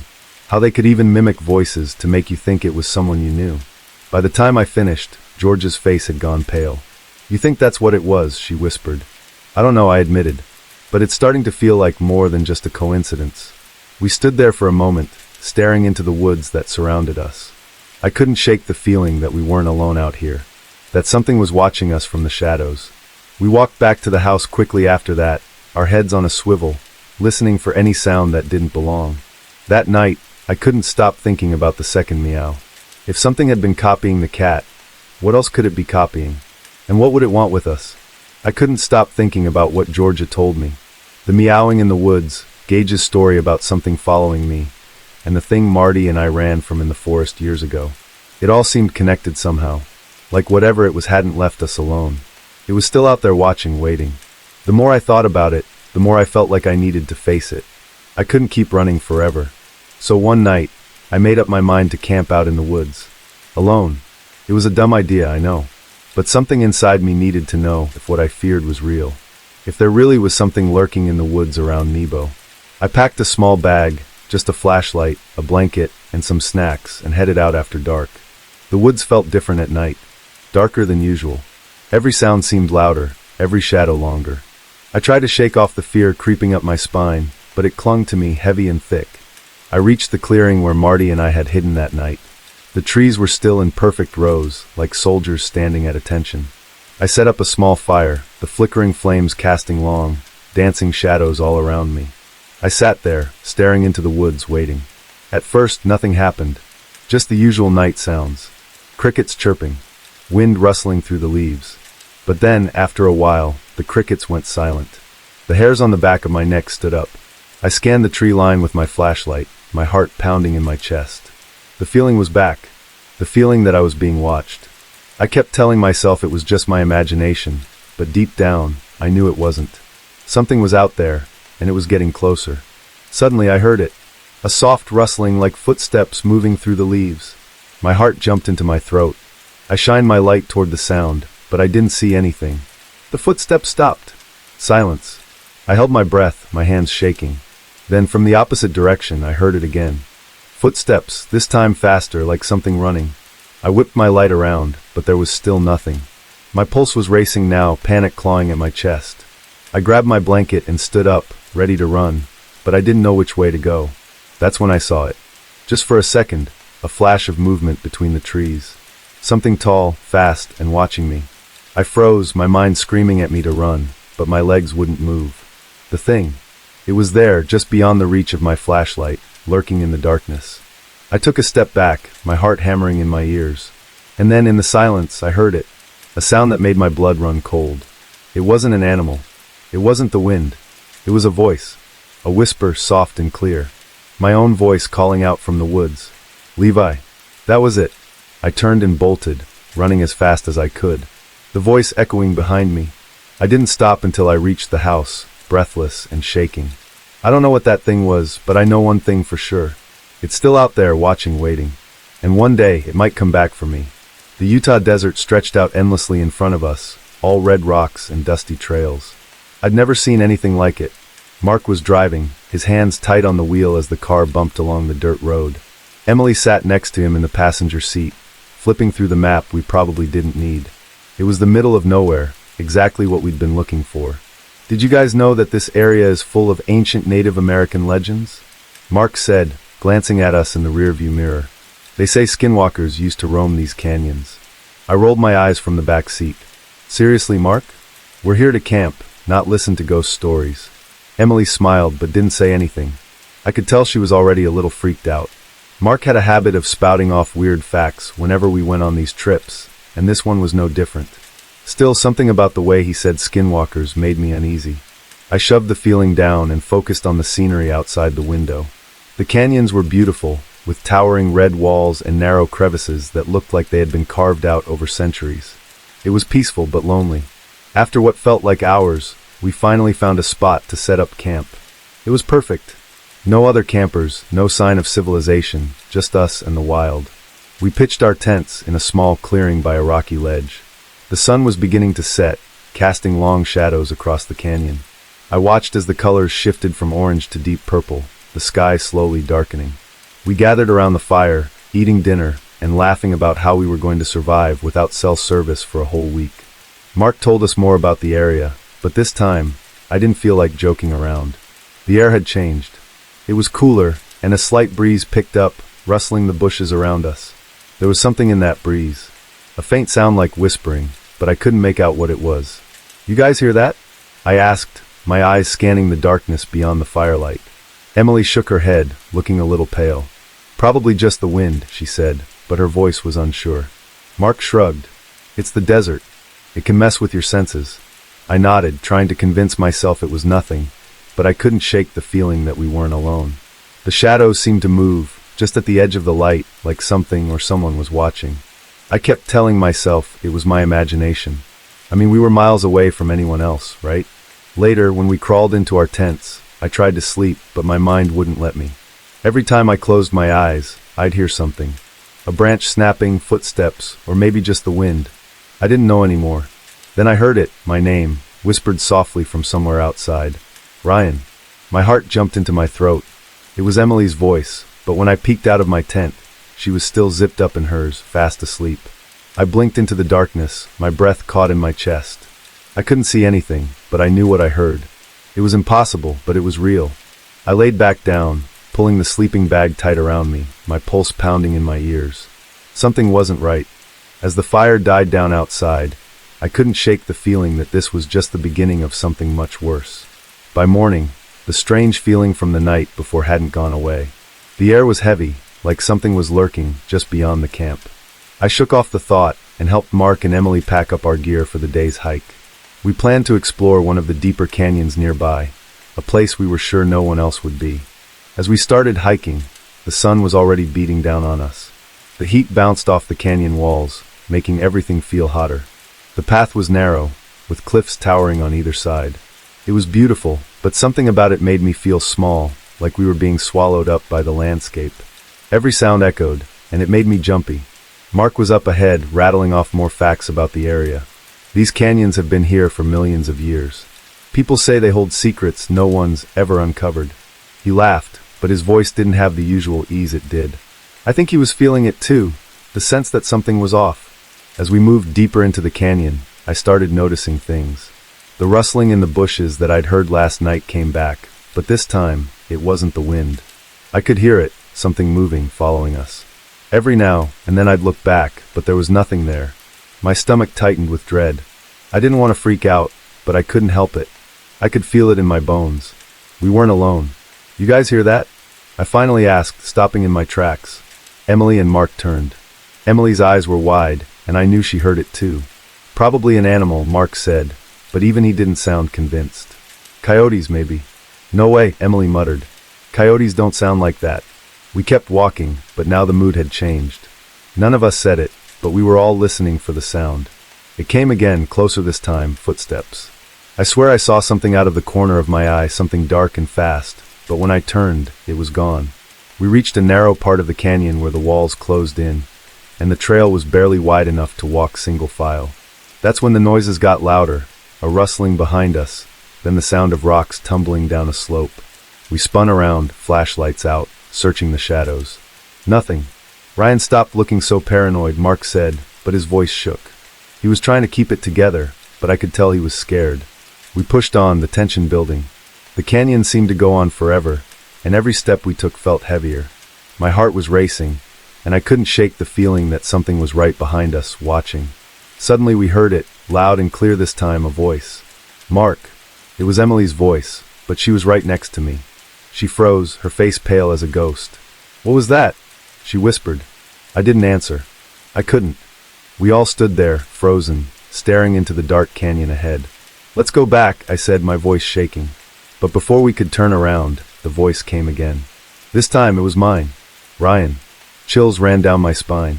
Something was playing with us. Something was out there, and it was getting closer. By the time we got back to camp, the sun was already setting. None of us spoke the whole way back. The air felt thicker, heavier, and even the wind seemed like it was whispering something we couldn't understand. I couldn't shake the feeling that we were being hunted. Emily's face was pale, and she kept glancing over her shoulder. Mark, usually the confident leader, had gone quiet too. His jokes had dried up, and now he just looked tired, like the weight of everything was pressing down on him. I think we should leave tomorrow, Emily said quietly as we sat around the fire that night. This doesn't feel right. Mark shook his head. We can't just leave. We're miles from the main road, and we'd never make it back before dark. Then let's leave at first light, I said, my voice sounding more desperate than I meant it to. Something's out there, Mark. You can't pretend you don't feel it too. Mark poked at the fire, not looking at either of us. It's probably just wildlife, coyotes or something. But I could hear the doubt in his voice. He didn't believe what he was saying, and neither did I. The fire crackled, but it didn't make me feel safe. It only made the shadows bigger, deeper, like something could be hiding just outside the light, watching us. My skin crawled with the thought. I kept glancing toward the edges of the camp, where the trees and rocks blurred into blackness. Every time the fire popped, I jumped, half expecting to see something standing there. Maybe we're just spooking ourselves, Mark said, trying to sound casual. People hear things when they're scared. Emily shook her head, staring into the flames. That wasn't my voice calling your name, Mark. It wasn't me. No one had a response for that. The silence that followed was suffocating. I didn't want to admit it, but she was right. What we had heard out there wasn't something we could explain. It was something else. Something old. Something evil. The hours dragged by, and the fire started to die down. We didn't talk much after that, just sat there, listening to the sounds of the night. I kept hearing rustling in the bushes, but every time I shined my flashlight, there was nothing there. My heart pounded in my chest, and I felt like a rabbit trapped in a cage, waiting for the predator to strike. Then Mark disappeared. It happened so fast, I barely even registered it. One moment, he was sitting by the fire, and the next, he was gone. His chair was empty, his flashlight lying in the dirt. Emily gasped, jumping to her feet. Mark? I called out, my voice breaking. "Mark, where are you?" No answer.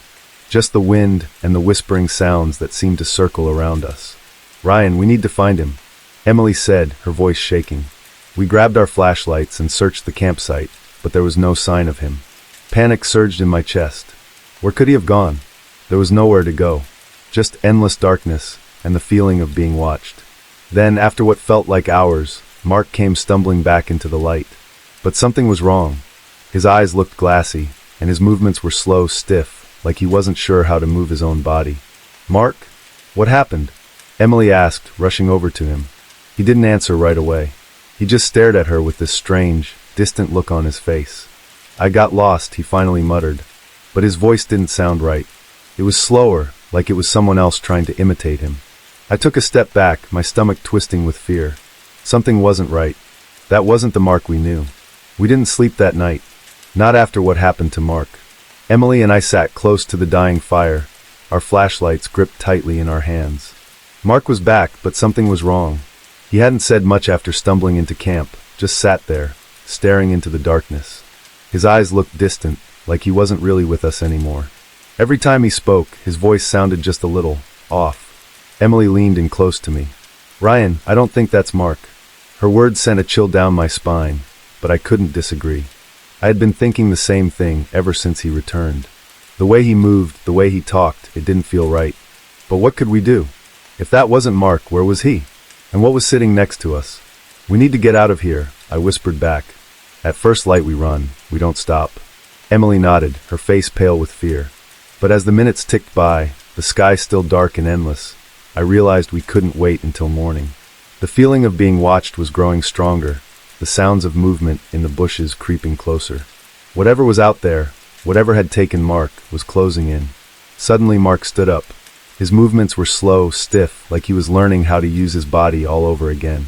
"I need to go for a walk," he said in that strange, dragging voice. Emily's hand tightened around my arm. "Don't let him go." But before I could say anything, Mark turned and walked into the darkness. My heart pounded in my chest. I knew we couldn't let him out of our sight, but at the same time, I was terrified of following him. What if we weren't just dealing with a skinwalker? What if it had already taken Mark and we were next? "We have to go," I whispered urgently to Emily. "Now." She nodded, her eyes wide with fear. We grabbed our backpacks and flashlights, not even bothering to pack everything. As quietly as we could, we started to move away from the camp, our footsteps soft on the dirt. The fire had died completely, and the night was so dark that every sound seemed amplified. The crunch of gravel under our feet, the wind whistling through the canyon, and that awful low whispering that seemed to follow us. We had barely made it a few steps when we heard it, Mark's voice calling from the shadows. "Emily, Ryan, where are you going?" I froze. It wasn't him. It couldn't be him. My heart raced as I glanced at Emily. "Don't look back," I whispered. "Just run." We took off down the canyon, our flashlights bouncing wildly in the dark. I could hear something chasing us, its footsteps unnaturally fast, its breath ragged and close. My lungs burned as I ran, but I didn't stop. I couldn't stop. The narrow walls of the canyon closed in around us, and suddenly we were trapped. Dead end. I spun around, my flashlight shaking as I pointed it into the dark.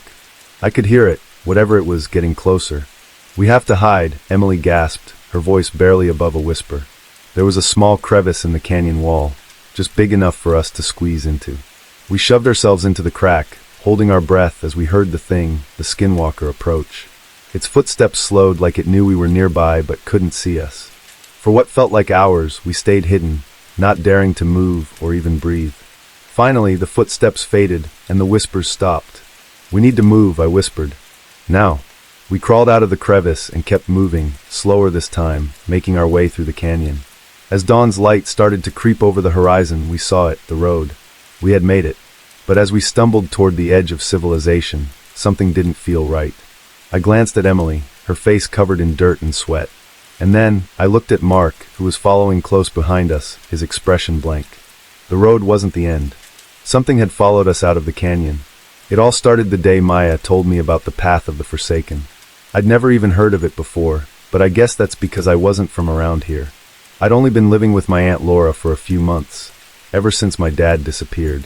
Mom couldn't handle everything after the accident, so she shipped me off to this tiny, creepy town in the middle of the Appalachian Mountains. My aunt was nice enough, but the house was old and smelled like dust and mothballs, and I felt alone all the time. The town felt even worse, quiet, with too many dark corners and fog that never seemed to go away. Maya, Caleb, and Jordan were the only kids who talked to me at school. They weren't bad, but they had all known each other forever. I always felt like an outsider, like I was trying to break into some secret club. Still, they let me hang out with them most days after school. That's when Maya first brought up the legend. "You haven't heard about the path?" Maya asked one afternoon, as we sat on the rusted swings at the old playground. It was chilly, and the wind kept blowing the dead leaves around in little circles. I shrugged. "Nope." "What is it?" Caleb leaned in, his eyes wide. "It's an old trail that only shows up during a blood moon," he whispered, like it was some big secret. "If you walk it, you can make a wish. Any wish, but—" He paused dramatically. "If you step off the path, the Forsaken will get you." I raised an eyebrow. "The Forsaken?" Jordan, who usually didn't talk much, nodded. "Spirits of people who walked the path and didn't follow the rules. They're stuck there forever, and if you make a mistake, they twist your wish into something terrible." My stomach did a little flip. It sounded like one of those ghost stories meant to freak people out, but I could tell they believed it. Caleb's older brother had supposedly done it, and he swore it was real. I didn't want to seem like a scared little kid, so I tried to act cool. "So when does this blood moon happen?" I asked, keeping my voice steady. "Tonight," Maya said, her eyes gleaming with excitement. "We're gonna try it." For a second, I thought about saying no. Something about the way they talked about the path gave me the creeps, but I didn't want to be the only one who chickened out. I'd already been feeling out of place since I moved here, and if I backed out now, they'd probably never let me forget it. "I'm in," I said, forcing a smile. My heart thudded a little too hard in my chest, but I told myself it was just a story. Nothing was going to happen. "Meet us by the old signpost in the woods," Caleb said, at midnight. As I walked home that evening, the clouds were thick, but I could still see the edges of the blood moon starting to rise in the sky. The air felt colder than usual, and the trees lining the road seemed to loom closer, their branches like skeletal hands reaching for me. That night, I lay in bed staring at the ceiling, my stomach churning with a mix of nerves and excitement. The house creaked around me, and every time I closed my eyes, I imagined shadows creeping through the hall. Finally, I couldn't take it anymore. I grabbed my jacket and my flashlight. It was time. Midnight felt a lot scarier than I thought it would.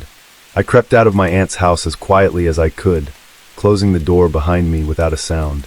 The night air was freezing, colder than it should have been for early fall, and the thick fog that seemed to constantly surround this town was heavier tonight, almost suffocating. The full blood moon hung low in the sky, glowing a deep red through the mist, casting everything in an eerie light.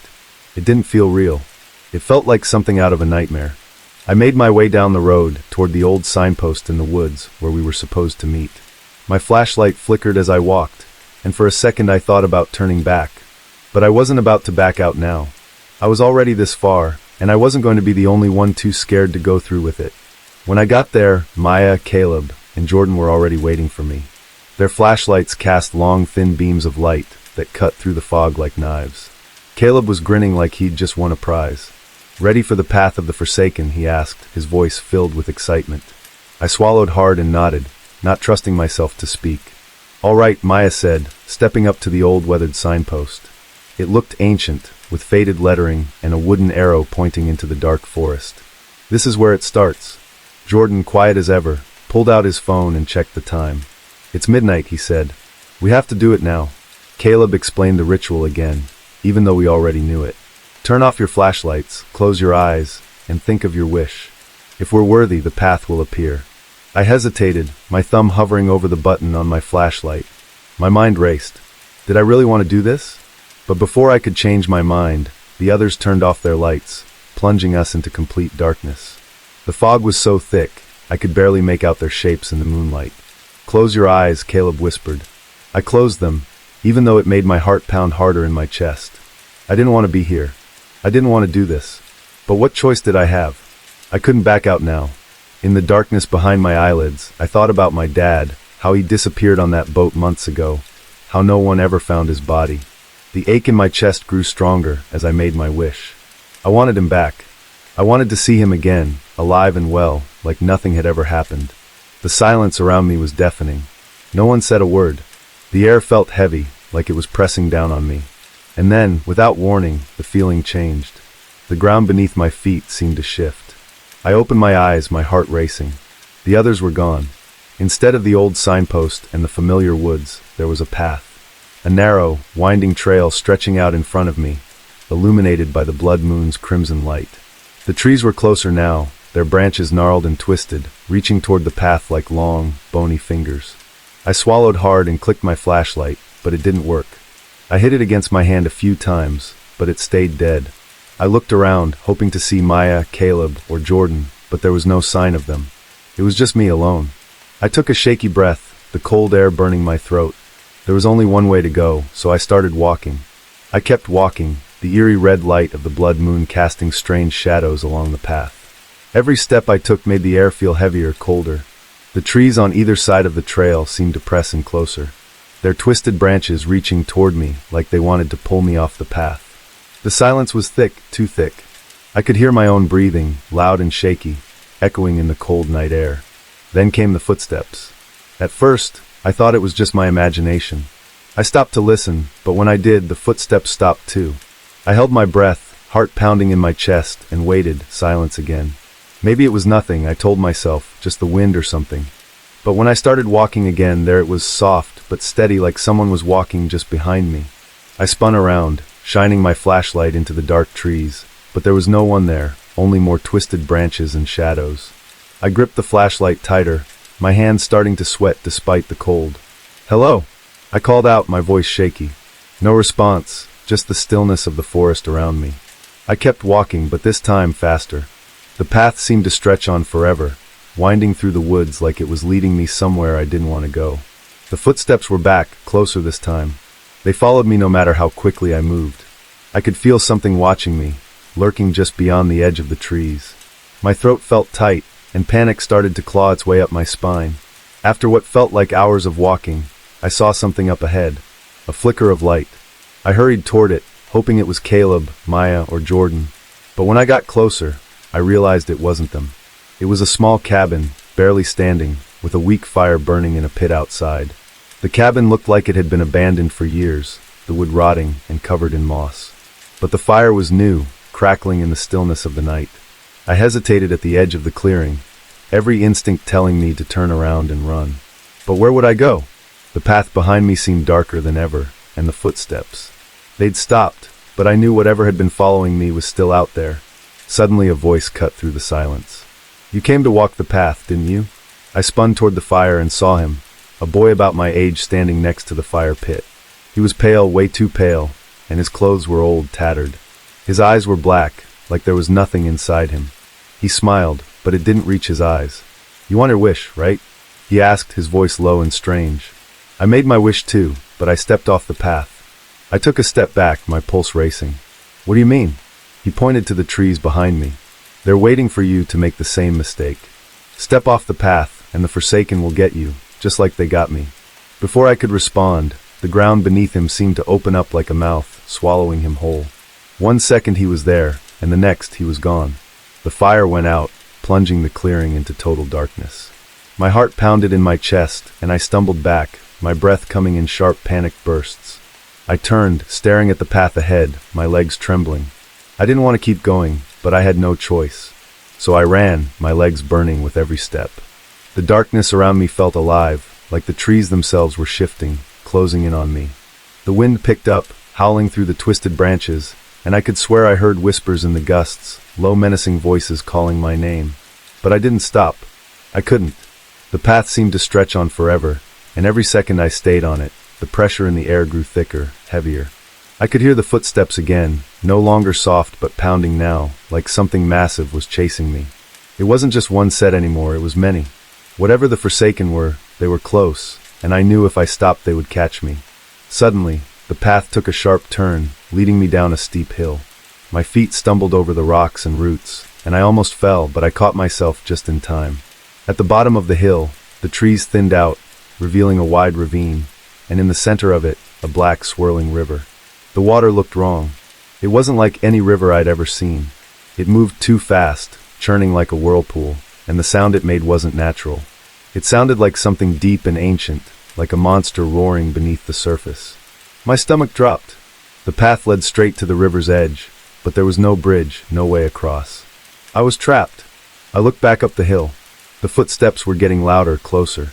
The whispers in the wind turned into a growl, deep and hungry. My breath came out in ragged gasps as I scanned the area, searching for any way out, but the only way forward was the river. As I stood there, frozen in fear, the water began to ripple. Dark shapes started to rise from the riverbed. Skeletal hands, black and twisted, clawing their way out of the water. They stretched toward me, their fingers long and bony, reaching for my ankles. Panic shot through me, and without thinking I backed away. My foot slipped off the path, hitting the muddy ground, and suddenly, the voices in the wind screamed. The Forsaken were coming. I could feel it. No, I shouted, scrambling back onto the path. My heart was racing so fast I thought it would burst. I had to do something or I was going to die. Desperately, I pulled out my flashlight, even though it had been dead for hours. My hands were shaking so badly I almost dropped it, but I flicked the switch anyway, hoping for a miracle. The flashlight flickered, just once, and a thin beam of light shot out. It wasn't much, but it was enough. The beam hit the river, and to my shock, the water parted. A narrow, glowing path appeared across the river, leading to the other side. I didn't think. I just ran. The skeletal hands tried to grab at my legs, but I dodged them, leaping onto the glowing path. My feet hit the solid ground, and I sprinted across, not daring to look back. The air around me was filled with screams, and I could feel the Forsaken reaching for me, their icy breath on my neck. But I didn't stop. The moment I reached the other side of the river, the path behind me vanished, swallowed by the darkness. I collapsed onto the ground, gasping for breath, my entire body trembling. For a second, everything was still. Then slowly, the fog around me began to lift. The whispers faded, and the air lightened, like the weight that had been pressing down on me was finally gone. I stood up shakily, clutching my cracked flashlight. In front of me was the edge of the forest. I could see the town just beyond it, and there, waiting at the old signpost, were Maya, Caleb, and Jordan. They were laughing, talking like nothing had happened, like they hadn't disappeared. I stumbled toward them, my heart still racing. "Guys?" Caleb turned, grinning. "Nothing happened, huh?" he said. "Guess the legend's just a story." I didn't say anything. I couldn't. But I knew the truth. I had barely escaped. We had been looking forward to this trip for months. Camping always made me feel alive, like we could escape from the world for a while. Just me, Bill, and his parents. But the moment we pulled up to the campground, something felt wrong. I don't know why, but when we stepped out of the car and my boots sank into the mud, this strange feeling hit me. The lake, which was supposed to be our little escape, had completely flooded. The beach we were excited about? Gone. Just a mushy, waterlogged mess. And there were only 3 campsites still usable. Ours, one next to it, and another a bit farther off. Maybe 100 feet away. The rest? Underwater or too soaked to even think about. Bill was his usual optimistic self, though. He shrugged like it was no big deal. "We'll make it work, Sarah," he said, smiling at me like I was being dramatic. I wanted to believe him, but I couldn't shake this weird feeling that something wasn't right. It was way too quiet. Like unnaturally quiet. No birds, no breeze. Just stillness. I mean, we were in the middle of the woods by a huge lake. There should have been sounds, right? Anyway, we started setting up camp, trying to make the best of it. Bill's parents were off doing their own thing, totally at ease. But I couldn't stop looking around, scanning the treeline like something was going to jump out at us. Paranoid? Maybe. But I couldn't help it. Something was nagging at me. Then around 7 p.m., this rusty old sedan pulled up into the campsite right next to ours. I remember Bill, and I just kind of exchanged a glance. It wasn't exactly the kind of car you'd expect for a camping trip, you know? But what really threw me was the couple who got out. Middle-aged, but like, really rough around the edges. Their clothes were wrinkled, like they'd been living in them for days. The guy was tall, stiff, didn't make eye contact with anyone. The woman, same. Like they were just going through the motions. I mean, they didn't even look at each other. Who does that? I tried not to stare, but it was hard not to. They didn't bring anything out of the car. No tent. No cooler. No gear. They just sat there. It felt wrong. It looked wrong. My gut was screaming at me that something was seriously off. I nudged Bill, trying to keep my voice low. "Isn't that kind of weird? They don't have any gear." Bill just shrugged, rolling his eyes a little like I was being paranoid again. Maybe they're sleeping in their car, he said. Like that explained everything. But even he couldn't hide the little crease of worry on his forehead. He wasn't completely convinced either, no matter what he said. As the sun started to set, that creepy feeling only got worse. The clouds were rolling in, thick and heavy. You could smell the rain coming. Sure enough, a storm hit not long after. It was intense. Thunder shaking the ground. Rain pounding the tent. We had to hold the sides down just to keep the thing from collapsing on us. I kept glancing out, wondering what the couple next to us was doing. The rain was so loud I couldn't hear anything but the storm. But I knew one thing for sure. They were still sitting in their car. No lights on. No windows cracked. Just sitting there. The storm was wild, but the fact that they weren't moving at all, that was worse. It was like they didn't care that the world around them was tearing itself apart. I couldn't shake the feeling that they were watching us, even though I couldn't see their faces. I could just feel it. You know that sensation, like when someone's staring at you, and you just know. Hours passed before the storm finally calmed down. Bill's parents had already gone to bed in their trailer, and I wanted to do the same, but I couldn't. I was too wired, too on edge. I kept thinking about that couple. Were they still in their car? Why hadn't they moved? Why hadn't they said anything? Bill fell asleep pretty quickly, snoring softly beside me, but I lay there wide awake, every little sound making me jump. My mind was racing, spinning out of control. And then, just when I thought maybe I was finally starting to calm down, I heard footsteps. Soft, deliberate, close. I held my breath, my heart pounding so hard I thought it would wake Bill. Whoever it was, they were right outside the tent. My mind went into overdrive. I didn't want to look. I really didn't want to look, but I had to. Slowly, trying not to make a sound, I unzipped the corner of the tent just a tiny bit and peeked out. And there they were, two figures standing just a few feet away. I couldn't see their faces, but they had these red headlamps on, casting this weird, eerie glow. They were just standing there, watching us. I ducked back inside the tent, my heart in my throat. I didn't care if Bill thought I was overreacting anymore. Something was seriously wrong. "Bill," I whispered, shaking him awake. "Bill, wake up. We need to get out of here."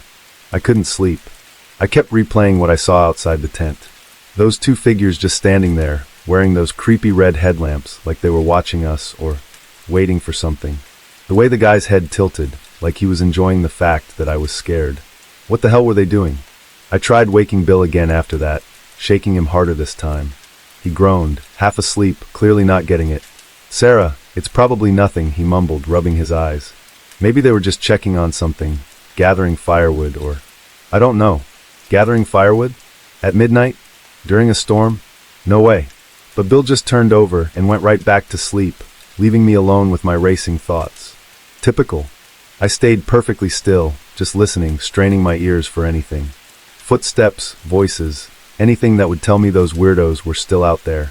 The tent felt suffocating, like the walls were closing in. I wanted to unzip the door, peek out again, but I couldn't. My heart was pounding too hard. I kept imagining them standing right there, inches away, staring. What if they were waiting for us to fall asleep? Hours passed. Or maybe it was minutes. Honestly, I couldn't tell. It was like time slowed down, the darkness pressing in on me. Every tiny sound made me jump, leaves rustling, twigs snapping, the tent fabric flapping. I started convincing myself that they were trying to get in, maybe cutting into the tent with a knife. I knew it sounded ridiculous, but I couldn't shake it. The soft scratching noise I heard earlier came back to me. I told myself it was just the wind, but deep down, I wasn't so sure. And then, all of a sudden, the footsteps stopped. Dead silence. My breath caught in my throat. Where did they go? Were they still outside, hiding just out of sight? Or did they leave? I lay there tense, my body buzzing with this weird combination of fear and adrenaline. Eventually, exhaustion caught up to me, and I must have dozed off for a bit because when I opened my eyes, the sky was starting to lighten. Morning. I never thought I'd be so grateful for the sun. I crawled out of the tent, feeling groggy and still on edge. Everything was wet from the rain, the air thick and humid. I looked over at the other campsite, half expecting the creepy couple to be gone, but no. Their car was still there, parked exactly where it had been the night before. But now there was a new addition. A tarp, tied up between two trees, making some sort of flimsy shelter. It looked pathetic, like they didn't care at all about camping. And to make it even weirder, they were still wearing the same clothes. Dark pants, heavy boots, completely wrong for the weather. I glanced back at Bill, who was still snoring away, oblivious to everything. I wanted to shake him awake and make him really look, but I held back. What was the point? He'd just tell me I was overreacting again. But I wasn't. I knew I wasn't. I tried to focus on packing up some of our stuff, pretending everything was fine, but I couldn't shake the feeling of being watched. Every time I moved, I felt it, and when I looked up, there she was, the woman sitting on a log, just staring at me. Not saying a word, just watching. It was like she didn't blink. Her eyes tracked me, cold and empty. And I swear I felt a chill run down my neck, even though it was warm outside. The man wasn't far behind her, standing by the car, his arms crossed. Watching. Always watching. Like they were waiting for something. But what? I tried to distract myself by helping Bill's parents with breakfast, but I kept glancing over, and every time I did, they were still there. Still watching. I felt like an animal being stalked by predators. It didn't make sense. None of it did. Why weren't they doing normal camping things? Why were they just there? Finally, I couldn't take it anymore. "Bill, we need to leave," I said, trying to keep my voice steady. "Something's not right." He gave me this look, half annoyed, half concerned. But I could tell he was starting to feel it too. The atmosphere was wrong. Even his parents were quieter than usual. Like they sensed it, but didn't want to say anything. After a bit of back and forth, we finally agreed to pack up and leave early. Honestly, I felt relieved. I thought maybe once we decided to go, I'd feel better. But the second we started breaking down our tent, something happened that made my stomach drop. The couple, they started packing up too. Fast. Frantic. Like they couldn't get out of there quick enough. They tossed things into their car without even folding the tarp, throwing it in like it didn't matter. And the way they looked at us, there was something panicked in their eyes. Something desperate. Like they knew we were leaving and couldn't risk staying behind without us.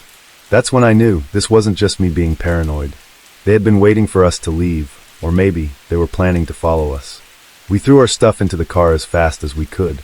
I didn't care if things were packed neatly anymore. I just wanted out of there. As we pulled away, I looked in the rearview mirror and saw them, still in their car, engine running, waiting. We drove in silence for a while. The car rattled along the dirt road, and all I could think about was how quickly that couple had packed up. It didn't make sense. It felt like they were copying us. Like they were only there because we were there. The whole thing had me on edge, and the farther we got from the campground, the more it gnawed at me. I kept glancing in the side mirror, expecting to see that rusty old sedan tailing us. Every time a car passed or I saw headlights in the distance, my stomach twisted into knots. What if they were following us? What if they'd been waiting for us to leave so they could? What? I didn't even know, but I knew it wasn't good. Bill must have noticed the way I was gripping the seat because he reached over, squeezing my hand. "Hey, it's over, okay? We're out of there. They're not following us." I wanted to believe him. I really did. But something about it just felt unfinished, like we'd barely escaped whatever creepy plan those people had. My brain kept replaying the night over and over again. The red headlamps. The way they just stood there. The guy's head tilted in that weird way. And then, this morning, with the woman staring at me like I was some sort of prey, I couldn't shake the feeling that it wasn't over. When we finally pulled into Bill's parents' driveway, I let out a breath I didn't even realize I'd been holding. Safe. We were safe now, right? But even as we unpacked the car, I couldn't stop checking over my shoulder. What if they showed up here? What if they found out where we lived? Inside the house, I tried to distract myself with the normalcy of it all. Bill's mom made sandwiches, and we sat around the kitchen table like it was just another camping trip. Like the past 24 hours hadn't been the most unsettling thing ever. But then Bill's dad, out of nowhere, said something that made my skin crawl. "So I didn't want to freak you out back at the campground, but that guy, the one from the other site," he paused, glancing at Bill's mom, then back at me. "I caught him messing with the dogs last night." My heart skipped a beat. Messing with the dogs? What do you mean? Bill's dad scratched his chin, looking more serious than I'd ever seen him. He was just standing there, right outside the trailer, staring at them. The dogs were going nuts, barking, growling, and he didn't flinch. Just stood there, staring at them like he was testing them or something. I felt sick. The guy had been that close, just outside their trailer, and we hadn't even known. Why hadn't Bill's dad said something earlier? He didn't do anything else? I asked, my voice shaky. No, Bill's dad said. But it was weird. He didn't react at all, like he wasn't afraid of them. Usually people back off when they see our dogs like that. But him, he just stared. Gave me the creeps. Yeah, no kidding. I felt a cold sweat forming at the back of my neck. Everything about this just kept getting worse. I thought back to last night, How I'd heard those footsteps outside our tent. What if it had been him? What if he'd been creeping around while we slept? Bill's mom chimed in, trying to lighten the mood. Well, it's over now. We're home. No more weird campers. But I wasn't so sure. My mind kept spinning. I remembered something else. Something I hadn't even thought about until now. When they'd arrived at the campground, they didn't face the lake like everyone else did. Their entire setup, if you could even call it that, had been pointed directly at our campsite. They weren't there to enjoy the view. They were watching us. The whole time. I could feel my heart racing again. My thoughts getting all jumbled up. It made sense now, didn't it? The way they didn't have any real camping gear. How they stayed so close to us. Never saying a word. Just observing. It wasn't random. They weren't just awkward campers who didn't know what they were doing. They were there for us. I stood up, unable to sit still anymore, pacing the kitchen like I could walk off the anxiety buzzing inside me. Bill watched me confused. But I didn't care. I had to get it all out. They weren't there to camp, I said, the words spilling out before I could stop them. They were stalking us, Bill. Everything they did was weird. And now this. Messing with the dogs. Packing up when we did. It's all connected. They were watching us the whole time. Bill blinked. Sitting up straighter now. Sarah, come on. That's a little. No, it's not. I cut him off. My voice rising. Think about it. They didn't even look at the lake, Bill. Everything they did was pointed at us. What if they were planning something? Something bad. Bill's dad cleared his throat, looking uncomfortable. We did leave pretty fast. They packed up the second we did. Bill was quiet for a moment. I could tell he didn't want to believe it. But even he couldn't brush it off anymore. Okay, he finally said. It was weird. I'll admit that. We all sat in silence for a minute. The air heavy with everything we weren't saying. What if we hadn't left early? What if we'd stayed another night? Would they have waited until we were asleep to do something? I shuddered, not wanting to finish that thought. But it stuck with me, clawing at the back of my mind, making it impossible to feel safe. Even now, in the comfort of Bill's parents' home, I couldn't shake the feeling that it wasn't over. Not yet. And worst of all, I knew deep down they were still out there. Somewhere. Watching. Waiting. It all started during the pandemic. When everything just felt off. You know what I mean, right? Bored out of my mind. Barely seeing my friends. Stuck at home like the rest of the world. That was until we found mountain biking. It saved us, honestly. Living in Washington State, there were woods everywhere. Perfect for biking. We couldn't drive to any legit parks. Too young for that. But we didn't care. We made our own trails, hidden away from everything. Felt like our secret world. There was this one trail we built, deep in the woods. Way off the main path. You wouldn't know it was there unless you were looking for it. And trust me, no one else was. It took forever to make, but that was part of the fun. Mud, fallen trees, ferns taller than my waist. It was like an obstacle course just to get to it. But it was ours. Our escape. Except the woods weren't always. I don't know. Welcoming. Sometimes they felt wrong. Like something was watching us. I never said anything to the guys, though. Didn't want to sound paranoid. We were just kids, right? What could happen? One afternoon it was raining. Of course it was. It's Washington. I decided to check on the trail by myself. Well, not totally alone. My little sister tagged along. I didn't want to, but my mom made me take her. My brother was supposed to come too, but he bailed last minute. No big deal. I figured I'd be in and out. Check for storm damage. Maybe clear some branches. It wasn't supposed to be a long trip. The woods were creepy that day. The rain made everything quieter, you know. Like no birds, no wind. Just still. My sister didn't notice. She was busy messing around. Probably kicking mud or something. But me? I couldn't shake the feeling that something was off. We got to the trail after about 10 minutes, and everything seemed normal. Muddy, sure, but nothing out of the ordinary. I called my mom to check in, and she said my brother had come looking for us but couldn't find the trail. I wasn't surprised. It's not easy to find, even if you know where to look. I told my sister to head back to the entrance and wait for him. Seemed like a simple enough plan. I'd stay behind, clear a few fallen branches, maybe ride the trail once or twice, and then we'd all head home together. Except that's when things got weird. I was working on a branch, struggling with it because everything was soaked and slippery, when I realized it had been a while. My sister hadn't called to say she found our brother.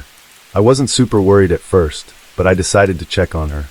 I made my way back to the old forest road, the one that leads to the hidden trail, expecting to see her waiting there with my brother. But instead, I saw someone else. At first I thought it was her, but something didn't feel right. The person was wearing a hoodie, but not the one she'd been wearing. This one was white, or maybe gray, kind of hard to tell in the rain. I watched for a second, confused. Why would she change clothes? The figure was walking slowly, like really slowly, not looking around or anything, just moving. That's when it hit me. This wasn't my sister. My stomach dropped. I stopped dead in my tracks, staring at this person, who still hadn't noticed me. Something about the way they were moving freaked me out. Like they weren't in a hurry, but also weren't lost. They were just there, and they didn't belong. I ducked behind a tree, trying to figure out what the hell was going on. My heart was pounding so hard I could barely think straight. I pulled out my phone and called my sister. The second the phone started ringing, I heard it. A voice, low and raspy, right behind me. "What are you doing?" I nearly dropped my phone. I whipped around, ready to bolt. But it was just my sister, crouched behind some bushes, looking at me like I'd lost my mind. "There's no one here," she whispered, like I was making it all up. "But I know what I saw. I swear I saw someone." I peeked out from behind the tree, but the figure was gone. Just gone. No sound. No trace. Nothing but the rain hitting the leaves. My sister looked confused, like she didn't believe me. But I knew something was wrong. We needed to get out of there. Now. We hurried back to where we left our bikes. And that's when I saw it. Footprints in the mud. Not ours. Bigger than ours. Deep. Fresh. Someone had been there. And they weren't just passing by. They had been watching us. I couldn't shake the feeling that we weren't alone in those woods. Even now, thinking about it, I get this tightness in my chest. Because whoever, or whatever, I saw that day, they didn't leave. And they're still out there. Watching. Waiting. So there I was. Crouched behind a tree. My heart going 1,000,000 miles an hour. My phone still buzzing in my hand after I'd called my sister. I kept thinking about that figure in the hoodie. I mean, who the heck was that? They were there, clear as day, walking down the trail. And then poof. Gone. Like they never existed. My brain was scrambling to make sense of it, but nothing fit. 1 second they're there. And the next. Just gone. That doesn't happen. Not in real life. My sister crouched next to me. Her face all scrunched up in confusion. "What are you doing?" she whispered. Like I was the one acting weird. She hadn't seen the person. Or maybe she just didn't want to admit she had. I don't know, but I wasn't imagining things. There was someone. I hissed back, my voice barely steady. "Right there." I pointed toward the trail, but I knew I sounded crazy. The empty path stretched out in front of us. Wet and muddy with no sign of anyone. Just the trees. Standing still like they were waiting for something. "No one's here. Stop being weird," my sister said, like it was all no big deal. But I could tell by the way she glanced around that she wasn't totally convinced.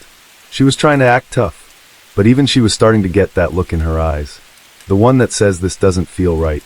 I didn't argue with her though. We had to get back to the bikes fast. I don't know why, but this pressure in my chest was building. Like something bad was about to happen. Like if we didn't move now, we wouldn't get another chance. I grabbed her arm and started tugging her toward the hidden path where we'd left our bikes. Every step I took, I felt like something was behind us. Just out of sight. Watching. Waiting. The mud squished under our shoes. And every sound felt too loud. Like we were announcing exactly where we were. My eyes darted around constantly, scanning the trees. But everything looked wrong. I don't even know how to explain it. The shadows felt deeper. The trees taller. Almost like the forest had shifted when I wasn't paying attention. I kept expecting to see that figure again. But there was nothing. Just silence. Thick and heavy. Like the woods were holding their breath. We were almost to the bikes when I saw it. Footprints. Big ones. Way bigger than mine or my sister's. They were fresh too, sunk deep into the mud. Overlapping our own tracks from earlier. My throat went dry, and I grabbed my sister's arm harder, probably harder than I meant to. But I didn't care. "Look," I said, pointing down at the ground. She followed my gaze, and I could tell by the way her eyes widened that she finally got it. "Those aren't ours," she whispered, her voice barely audible. "Nope," I said, my pulse pounding in my ears. That's when it hit me. Whoever that person was, they'd been following us. Maybe for longer than I realized. And the worst part, I didn't know where they were now. They could have been hiding anywhere. Watching us from the trees. Waiting for. I don't even know what. I felt this overwhelming urge to get out of there, like we were on borrowed time. I started moving faster, almost dragging my sister behind me. We had to get to the bikes. Had to get out. I didn't even care about the mud anymore.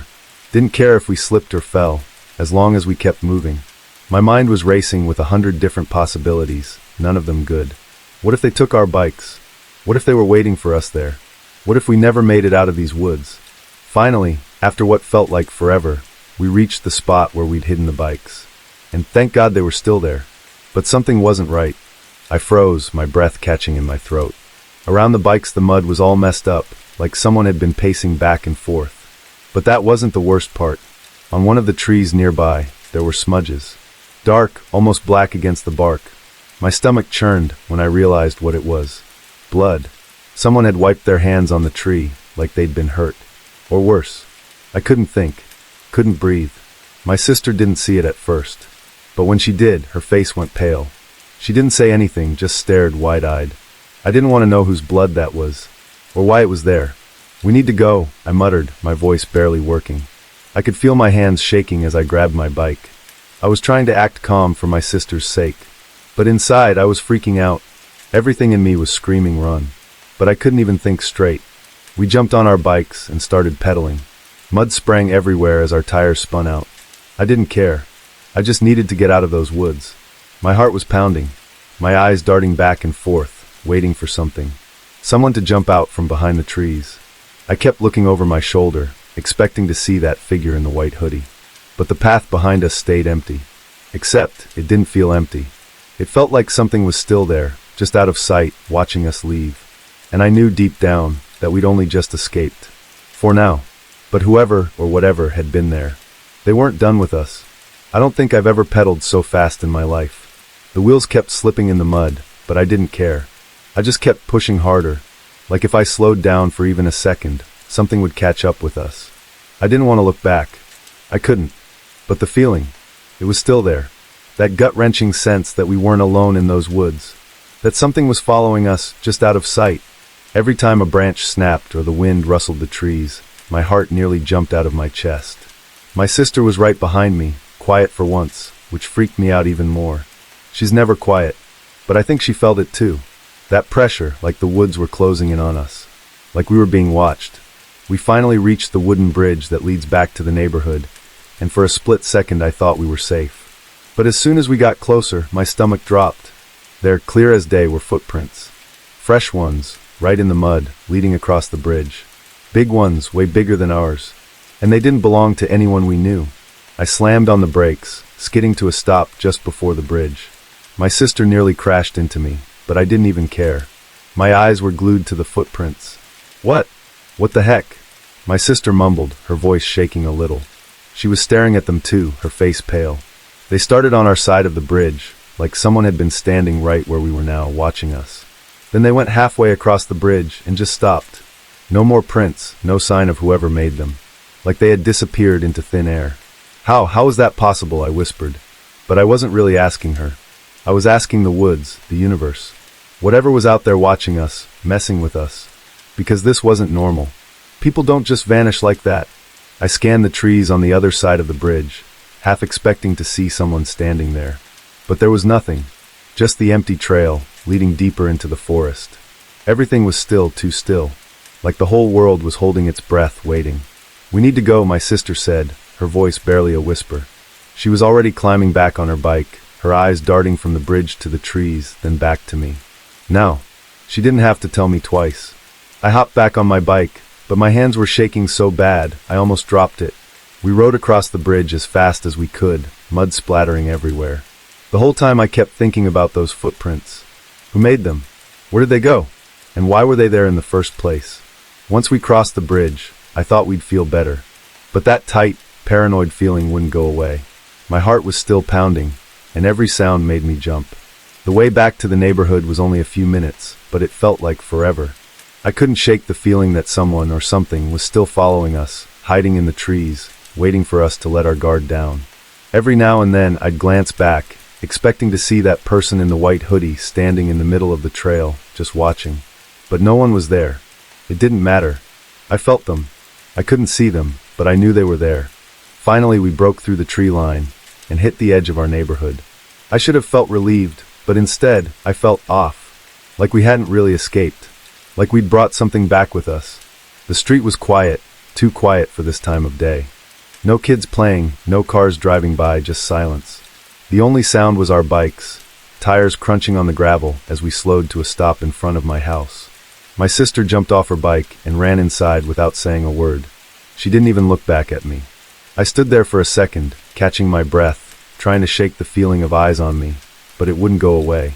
My skin was prickling, like something was wrong, like I was still being watched. I finally went inside, slammed the door behind me and locked it. I didn't care if it was the middle of the day. I wasn't taking any chances. My parents weren't home yet, so I went upstairs to my room and sat on the edge of my bed, trying to make sense of everything. But the more I thought about it, the less it made sense. Who was that person in the hoodie? Why were they in the woods, in our secret trail following us? And those footprints? How do footprints just stop like that? People don't just vanish. My head was spinning, and I could feel the panic rising in my chest again. I got up and looked out my bedroom window, staring at the woods behind our house. For a second, I thought I saw something, a flash of white just at the edge of the trees, but when I blinked, it was gone. My heart was pounding so loud, I thought I might be losing it. I was probably imagining things, right? There's no way that person had followed us all the way back here. But then I looked down, and my blood ran cold. There, in the mud just outside our front door, were the same large, deep footprints, leading right to our house, but none going back. It was supposed to be just another adventure. Alex and I had done this a million times. Sneak off into the woods after school, try to find something creepy or cool. But this time, something was different. From the moment we stepped into the trees, everything felt different. At first, I couldn't put my finger on it. The air was thicker than usual, like it was hard to breathe, and it was too quiet. You know how when you walk into the woods, you usually hear birds or the wind rustling through the leaves. Not today. There was nothing, just an eerie, unnatural silence that made me feel like the entire forest was holding its breath. Alex, my best friend, was usually the fearless one. He was big and strong, built like a bodybuilder from all the time he spent at the gym. He never got scared, but today he was acting weird. He kept glancing around like he was expecting something to jump out at us. His shoulders were tense, and he wasn't joking around like he normally did. "Something's wrong," he muttered, more to himself than to me. I tried to laugh it off. "Dude, it's just a quiet day. You scared of a few trees." I nudged him, but deep down I could feel it too. Something wasn't right. We kept walking, though, deeper into the woods. The further we went, the darker it got. The sun was starting to sink behind the trees, casting these long shadows that seemed to stretch forever. Every time I looked down a path, I could swear I saw something move, just out of the corner of my eye. But every time I whipped my head around, there was nothing there. My heart started to race a little faster. And then it happened. A bark. High-pitched, sharp, cutting through the silence like a knife. I jumped, and so did Alex. But this wasn't a normal dog barking. No, this sound was weird. It was hollow, like someone was trying to mimic a dog but didn't quite know how. It repeated over and over the same sound, like a broken record. Alex's eyes went wide, and I could see it. Real fear in his face. "That's not right," he whispered, barely loud enough for me to hear. Another bark. Louder this time. Closer. We both stood there, frozen, listening. The barks kept coming, rhythmic, almost mechanical. My skin prickled, and every instinct screamed at me to run, but my feet were glued to the ground. I glanced around, trying to figure out where the sound was coming from, but all I saw were the shifting shadows between the trees. The woods felt alive now. Not in a good way, though. It was like the trees were watching us, waiting for something. The silence that had been so weird earlier was now filled with this horrible noise, echoing through the trees and twisting my stomach into knots. "Let's get out of here," Alex finally said, his voice shaking. I didn't argue. We turned and started walking fast, too fast maybe, like we were trying to outrun whatever was making that noise. But the faster we moved, the louder the sound got. And that's when we heard it. Footsteps. Not ours.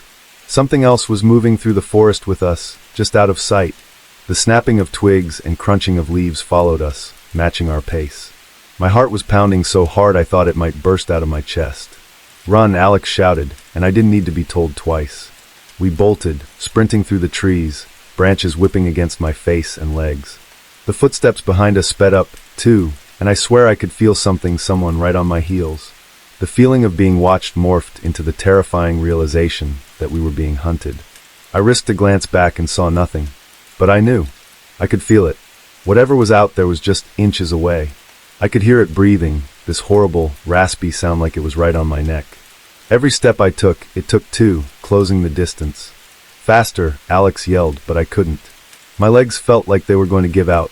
The forest around us seemed to close in, the trees growing thicker, their branches reaching out like claws, trying to grab us. By the time we burst out of the woods and onto the road, my lungs were burning, and I was gasping for air. We didn't stop running until we got back to Alex's house, slamming the door behind us. Locking it like that could somehow keep whatever was out there from following us. For a minute, neither of us said anything. We just stood there, panting, drenched in sweat. My whole body was shaking. "Did you hear it?" Alex finally asked, his voice barely above a whisper. I nodded, still trying to catch my breath. "No," he said, his eyes wide and haunted. "Not the footsteps, the breathing. It was right behind us. I swear, it was right behind me." I felt a chill run down my spine. This wasn't just some animal in the woods. Alex was scared, really scared. And if he was scared, I knew whatever was out there was real, and dangerous. And I had a sinking feeling that it wasn't done with us yet. It had been months since that night in the woods, but I couldn't shake the feeling. That creeping, nagging fear that something was still watching. Alex didn't talk about it much anymore, but I knew it bothered him too. He wasn't the same. He didn't like going out much, and when he did, he was always looking over his shoulder. I thought maybe it would fade over time, but it didn't. If anything, it was getting worse. And then came the night it all went downhill. Alex texted me late one Friday, saying he was home alone. His parents were out of town, so he was chilling in his room, playing video games like usual. I didn't think much of it at the time, just a regular night for him. But then, a couple hours later, I got this panicked message from him. 3 words that made my heart skip a beat. "Something's outside, help." I called him immediately, but it went to voicemail. I tried again, but still nothing. I grabbed my jacket, ready to sprint over to his house. But then my phone buzzed. It was Alex. A text. "Wait, I'll explain." I didn't know what to do, so I just sat there, staring at my phone, heart pounding in my chest. Finally, after what felt like forever, my phone rang. "Alex." "Dude," he whispered, his voice shaky. "There's something outside my window." "What are you talking about?" "What do you mean something's outside?" "I don't know," he said, his voice trembling. "It started with this smell. It was so gross, like something dead, like rotting meat or something." I felt a cold chill run down my spine. "What, like in your room?" "No man, it came out of nowhere. I was just playing my game and then boom, this smell hit me so bad I almost threw up. I looked around, checked the whole house, but nothing. No dead animals. No trash. Nothing." I was trying to process what he was saying, but it didn't make sense. "So what? You think it's a skunk or something?" "No, listen." His voice cracked a little, and I could hear how scared he was. When I got back to my room, I thought it was gone. But then this tapping started at my window. My heart thudded in my chest. What kind of tapping? It was light at first, like someone barely tapping their nails against the glass. I thought it was just the wind, but then it got louder. Like deliberate. I swallowed hard. "Did you see anything?"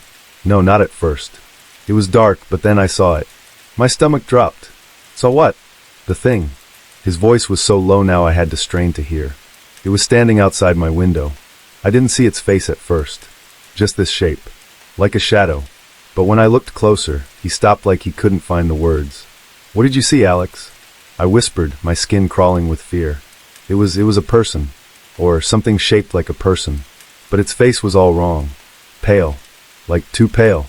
The skin was stretched thin, and there were these big black holes where the eyes should have been. And its mouth. He trailed off, and I could hear him breathing hard through the phone, like he was trying not to freak out. What about its mouth? It was open like way too wide, and its teeth were, he choked on his words, sharp, crooked. It looked like it was smiling at me, but in this creepy, twisted way. And then the smell got worse, like it was coming from it. I felt sick just hearing it. "What did you do?" I pulled the curtain shut and locked my door. But I think it's still out there. It didn't leave.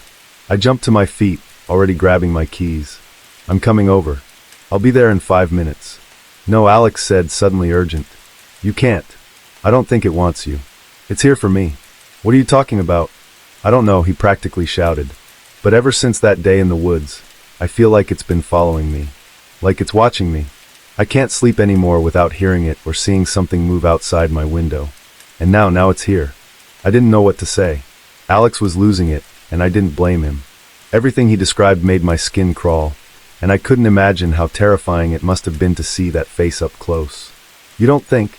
I didn't want to say it, but the thought was already in my head. Skinwalker, Alex whispered, like he was afraid to say it too loud. I've been reading about them. They're supposed to wear the skin of the dead. And I don't know, maybe it's crazy. But what if? No man, that's impossible, I said. But even as the words came out, they didn't feel right. I didn't believe them. I don't know what it is, Alex said, his voice trembling. But it's not going to stop. I know that. It's not going to stop until it gets me. I couldn't stand hearing him like this. Stay inside. Don't look out the window. I'm coming over. No, he snapped. Don't. Just stay away. I'll be fine. I didn't believe him.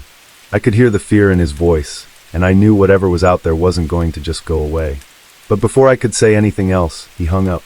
I stared at the phone, my hands shaking. That feeling from the woods, the sense of something watching us, had never really gone away. And now it was worse. Much worse. Whatever it was, it had found Alex. And I had no idea how to stop it. I hadn't seen Alex in a couple of weeks. After that night, he called me, terrified about the thing at his window. He started to pull back.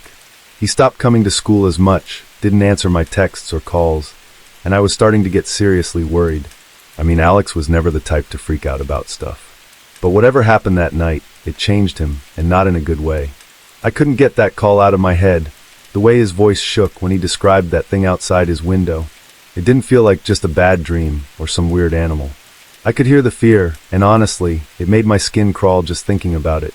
I tried telling myself it was just his imagination, that he was stressed out, but deep down, I didn't believe that. Not after what we both saw in the woods. Not after all those noises and footsteps, the breathing so close it felt like it was right behind us. Something was seriously wrong. One Friday afternoon, I decided to go to Alex's house. I had to see him, talk to him, make sure he was okay. His place was pretty isolated, way out on the edge of town, with nothing but empty fields and woods stretching out behind it. By the time I got there, it was already getting dark. The sun dipping below the horizon and casting long shadows across the yard. His house looked different. Not in a big way, but there was something not right. The curtains were all closed, the windows dark, and I couldn't see any lights on inside. Normally, Alex's place would be alive with the sound of music or his gaming setup, but tonight, it was dead silent.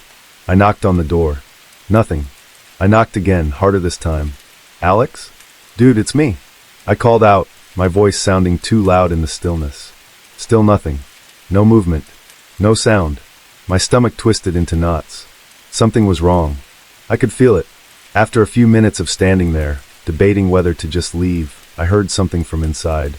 It was faint at first, but as I pressed my ear against the door, I could hear it more clearly, scratching, like something scraping against wood, slow and deliberate. My heart pounded in my chest. Alex?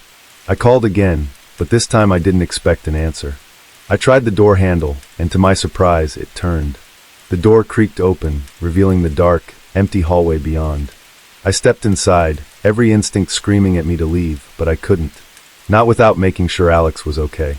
The house smelled weird, like stale air mixed with something else. Something rotten, like the stench of spoiled meat. I gagged a little, covering my nose with my sleeve as I made my way down the hallway.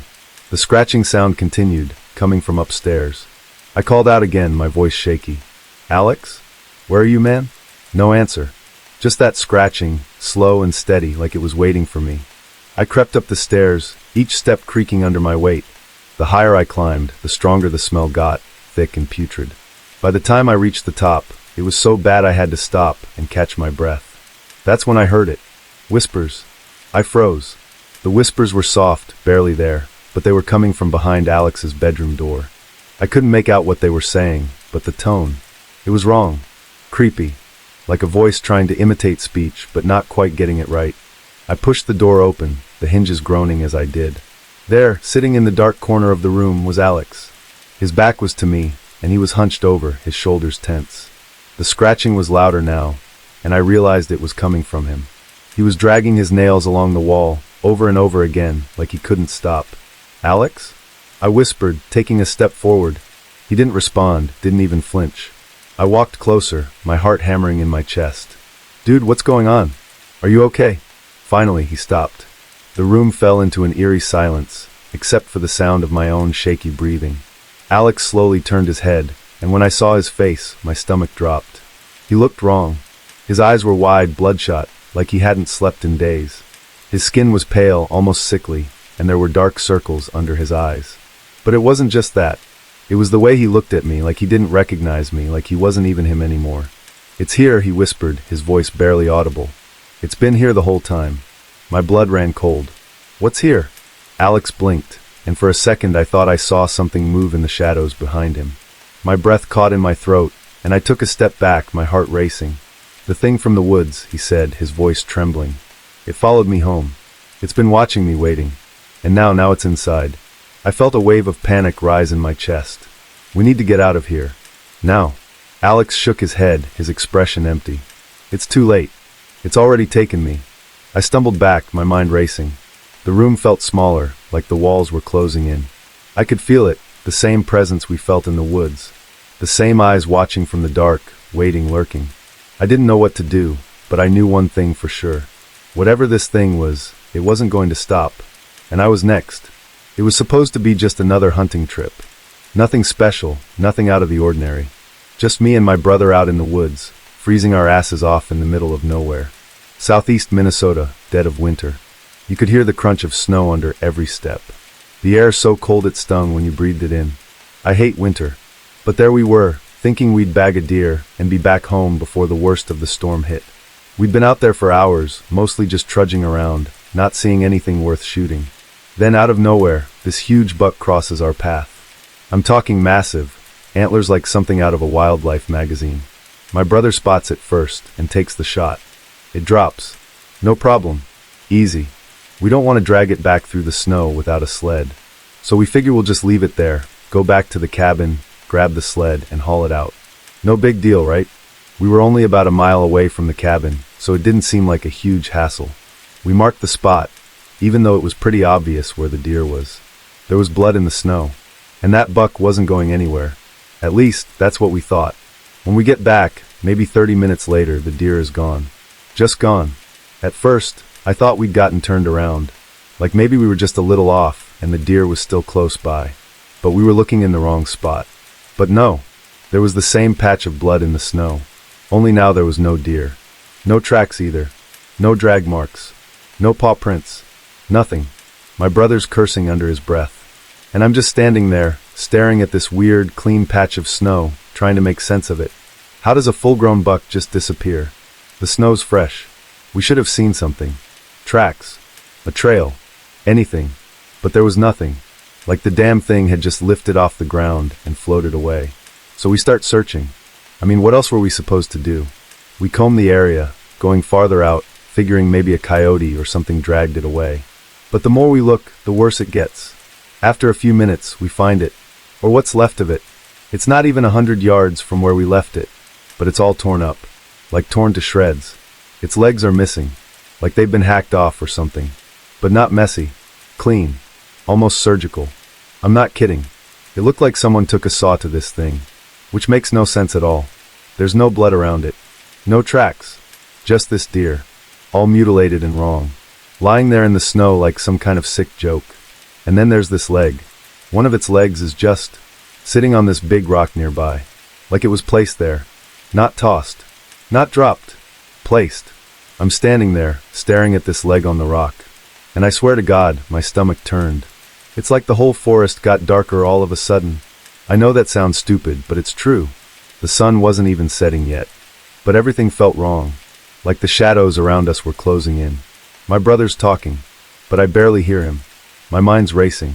I'm thinking, what could do this? What kind of animal could drag a deer, cut it up like this, and leave no tracks?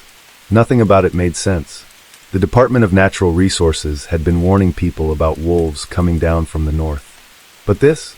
No way. Wolves don't do this. Nothing does this. We decide to head back to the cabin. Screw the sled. We're not dragging this thing home. But as we're leaving, I hear something. A crack in the woods behind us. My first thought is, oh great. Whatever did this is coming for us now. I turn around, and I swear for a second I see something. Just beyond the trees. A shape maybe. Or a shadow. It's not clear. It's like something's there, but it's not moving. just watching. My heart's pounding, and I feel that familiar tightness in my chest again. The same feeling I had when I was a kid back in Washington. When we heard those whispers in the woods, I grabbed my brother's arm, and I don't even need to say anything. He feels it too. The air's heavy, almost buzzing with something we can't see. But we can feel it, pressing in on us. We start walking faster, not quite running, but close, trying to act like we're not scared out of our minds. I keep glancing back, expecting to see something, anything, following us. But there's nothing, just the trees and the snow, and that awful gnawing feeling that we're not alone. We finally make it back to the cabin, slam the door behind us, and lock it tight. My brother's pacing, swearing, trying to figure out what the hell just happened. I'm shaking, trying to calm down, but I can't. All I can think about is the deer's leg on that rock in the shadows I saw, or thought I saw, in the trees. We didn't go back out there after that. We didn't talk about it much either. But sometimes late at night, I swear I hear it. That same crack in the woods. That same shadow moving just beyond the tree line.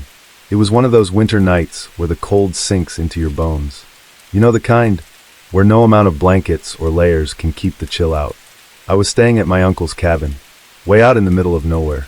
Southeastern Minnesota. Like, when I say nowhere, I mean it. No neighbors. No streetlights. Nothing but trees and snow for miles. Kind of peaceful. But kind of creepy too, if I'm being honest. I wasn't supposed to be out there alone. But Uncle Ray had gone into town to get supplies. Said he'd be back by morning.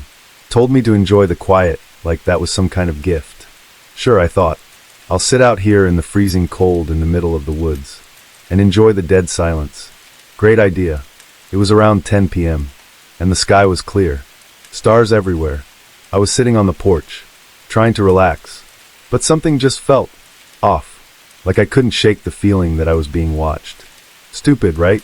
But no matter how many times I told myself it was all in my head, I couldn't settle down. My eyes kept drifting to the tree line, that dark stretch of forest just beyond the cabin. And then, I saw it. At first I thought it was just my eyes playing tricks on me. Shadows moving between the trees. But they weren't moving right. They didn't sway like the branches in the wind, or dart around like deer. No, these shadows were slow, deliberate. It was like they were pacing back and forth. Like something, or someone, was out there, waiting for, I don't even know what. I sat up, trying to get a better look, but it was just too dark to see clearly. Still, my heart was pounding, and I could feel this tightness in my chest. I should have gone inside right then, locked the door and waited for Uncle Ray to come back. But instead I stayed there, frozen, just staring. I couldn't help it. I kept thinking, maybe it's nothing. Maybe I'm just being paranoid. Then I heard it, a faint, rhythmic thudding. At first I thought it was just the wind knocking a branch against the cabin. But it wasn't that kind of sound. It was heavier, like footsteps in the snow. But they were slow, deliberate, like whoever, or whatever, was out there, wasn't in any kind of hurry. I was sure I was imagining things by this point. I mean, what else could it be? It's not like people just wander through these woods in the middle of the night. And yet, the sound kept coming, steady and relentless. I shot up from the porch and practically sprinted inside. My hands were shaking so bad I fumbled the door lock twice before I finally got it to click. I stood there, back against the door, my breath coming out in ragged puffs. And I listened. Nothing. The thudding had stopped. Just the wind now, whistling through the trees. I laughed at myself, out loud, because I felt so ridiculous. Like, really? I'm losing it over a couple of shadows and some wind? I tried to calm down, even made myself some tea, but the unease just wouldn't go away. It was like the quiet had teeth, sinking into my nerves. And then it started. This scratching sound. It was soft at first, like someone dragging their fingers across the outside of the cabin, just under the window. I froze, teacup halfway to my lips, listening. The scratching moved along the wall, around the corner of the cabin, like something was circling me. I didn't want to look. I didn't want to move. I just sat there, gripping the cup so hard my knuckles went white. Scratch, scratch, scratch. It was everywhere, moving from one wall to the next. Like whatever it was trying to find a way in. I kept telling myself it was an animal, maybe a raccoon or a stray dog. But the sound, it wasn't right. It was too precise. Too human, like fingernails scraping across the wood. And the worst part, Every time I got the courage to look, there was nothing there. No tracks in the snow. No shadows moving. Just that damn scratching. I couldn't take it anymore. I grabbed my phone and called Uncle Ray. But of course, no signal. I don't know why I thought there would be. There never was out there. The scratching got louder. More frantic. Like it was getting impatient. I couldn't stay there. I had to do something. So I ran upstairs and locked myself in the bedroom, hoping that if I couldn't hear it, it would stop. But it didn't. It followed me up the walls, across the ceiling, like it knew exactly where I was. And then, just as suddenly as it started, the scratching stopped. The silence that followed was worse than the noise. I didn't sleep that night, just laid there in bed, staring at the ceiling, waiting for it to start again. When morning finally came, I stepped outside, half expecting to find scratches all over the cabin. But there was nothing. No marks on the walls. No footprints in the snow. Nothing at all. But I know what I heard. I know something was out there. And whatever it was, I don't think it was done with me. It all seemed like a good idea at the time. Getting away from it all. The city noise. The crowds. The responsibilities. Just us. The forest. And the crackle of a campfire to keep us company. Dale was the one who suggested the Idaho wilderness.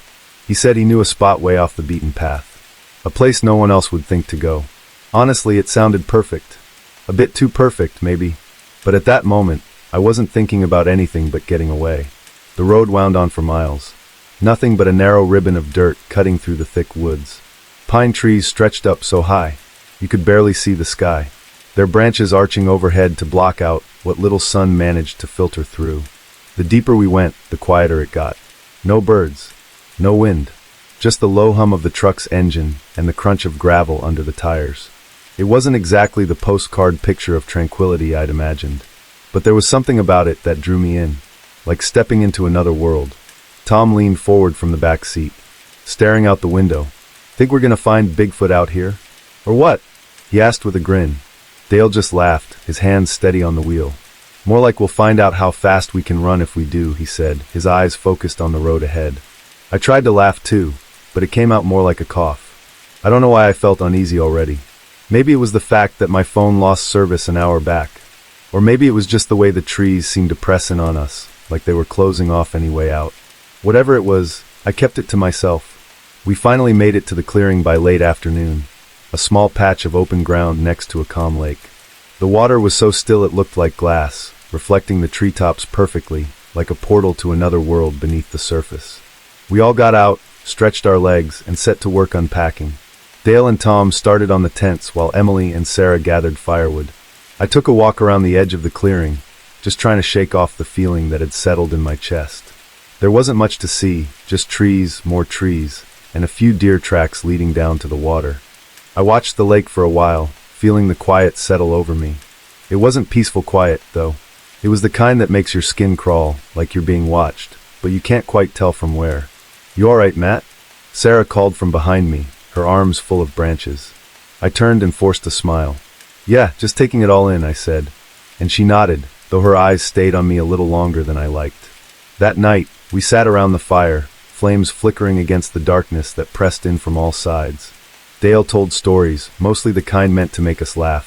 But then he moved on to something else, something Sarah had mentioned earlier, a legend she'd heard from her grandmother. A skinwalker, he called it. A witch that could take on the shape of anything, even people. He made it sound like a joke, but his eyes kept flicking to the shadows between the trees. "Come on, Dale. Quit trying to freak us out," Emily said, tossing a pine cone into the fire. But her voice had a nervous edge to it, and she kept glancing over her shoulder. Dale raised his hands in surrender. All right. I'm just saying, if you see me wandering around out there, don't follow." We all laughed, but it wasn't real laughter. It was the kind that came out too quick, too loud, the kind that was meant to cover up the silence. I found myself watching the edge of the clearing, half expecting to see something move just beyond the reach of the firelight. That night, I lay in my tent, staring up at the thin fabric ceiling, listening. The wind had picked up, making the trees creak and sway, but there was something else too.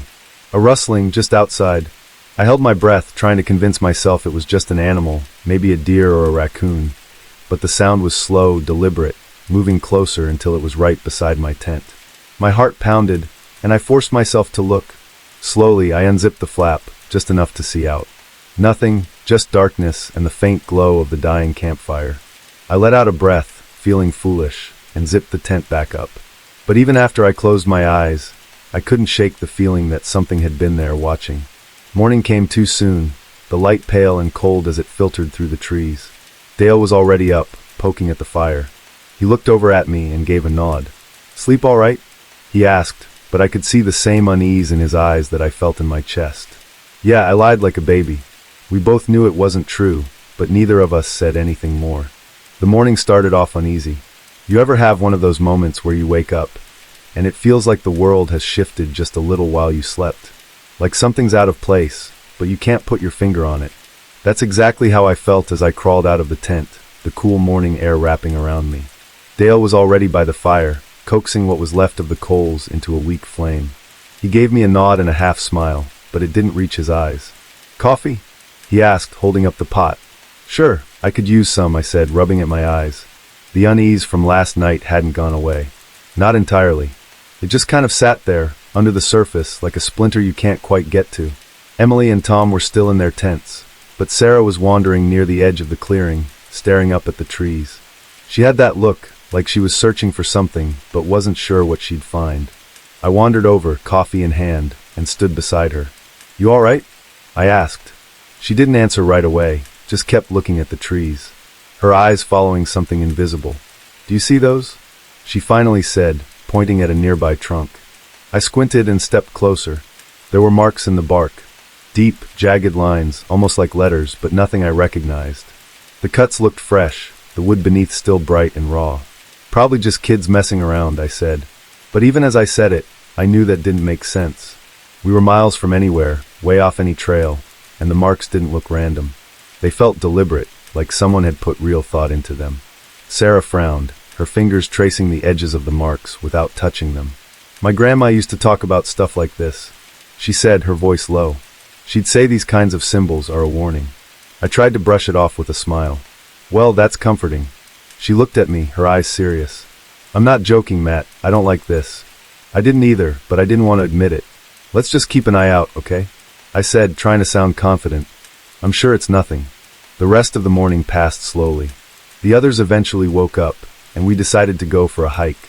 Dale led the way, his backpack slung over one shoulder, acting like nothing was wrong. But I could see it in the way he kept glancing over his shoulder. The way his jokes fell flat. We were all on edge, even if no one wanted to say it out loud. The deeper we went into the woods, the quieter it got. I know it sounds cliché, but it was true. No birds, no rustling leaves, just the sound of our footsteps crunching on the forest floor. Every now and then I thought I heard something. A rustling off to the side, a snap of a twig. But every time I looked, there was nothing there, just trees and shadows. At one point Tom stopped dead in his tracks, staring at something ahead of us. "What is that?" he asked, his voice barely a whisper. We all gathered around, looking where he was pointing. At first, I didn't see anything, but then I spotted it. A deer carcass, half hidden in the underbrush. It had been torn apart, its ribs exposed, the flesh ripped away like something had gotten to it in a hurry. Flies buzzed around the remains, and the air smelled sour, like blood and rot. "Cougar, maybe?" Dale said, but he didn't sound convinced. "Doesn't look right," Sarah muttered. She was right, it didn't. The body wasn't just torn up, it was arranged almost. The legs bent at strange angles, the head twisted to the side. It looked placed like someone had meant for us to find it. A shiver ran down my spine, and I turned away. "Let's keep moving," I said, my voice tighter than I wanted it to be. No one argued. That night, back at camp, the tension was thick enough to cut with a knife. We sat around the fire, the flames casting long, flickering shadows across the clearing.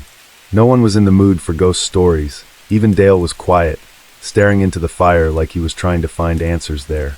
It was just after midnight when the whispers started. At first I thought I was imagining it, a faint sound like wind through the branches, but it had a rhythm to it, a pattern. I strained to listen, my heart pounding. It was saying something, my name.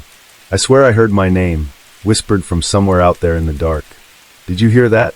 Emily's voice was barely a breath.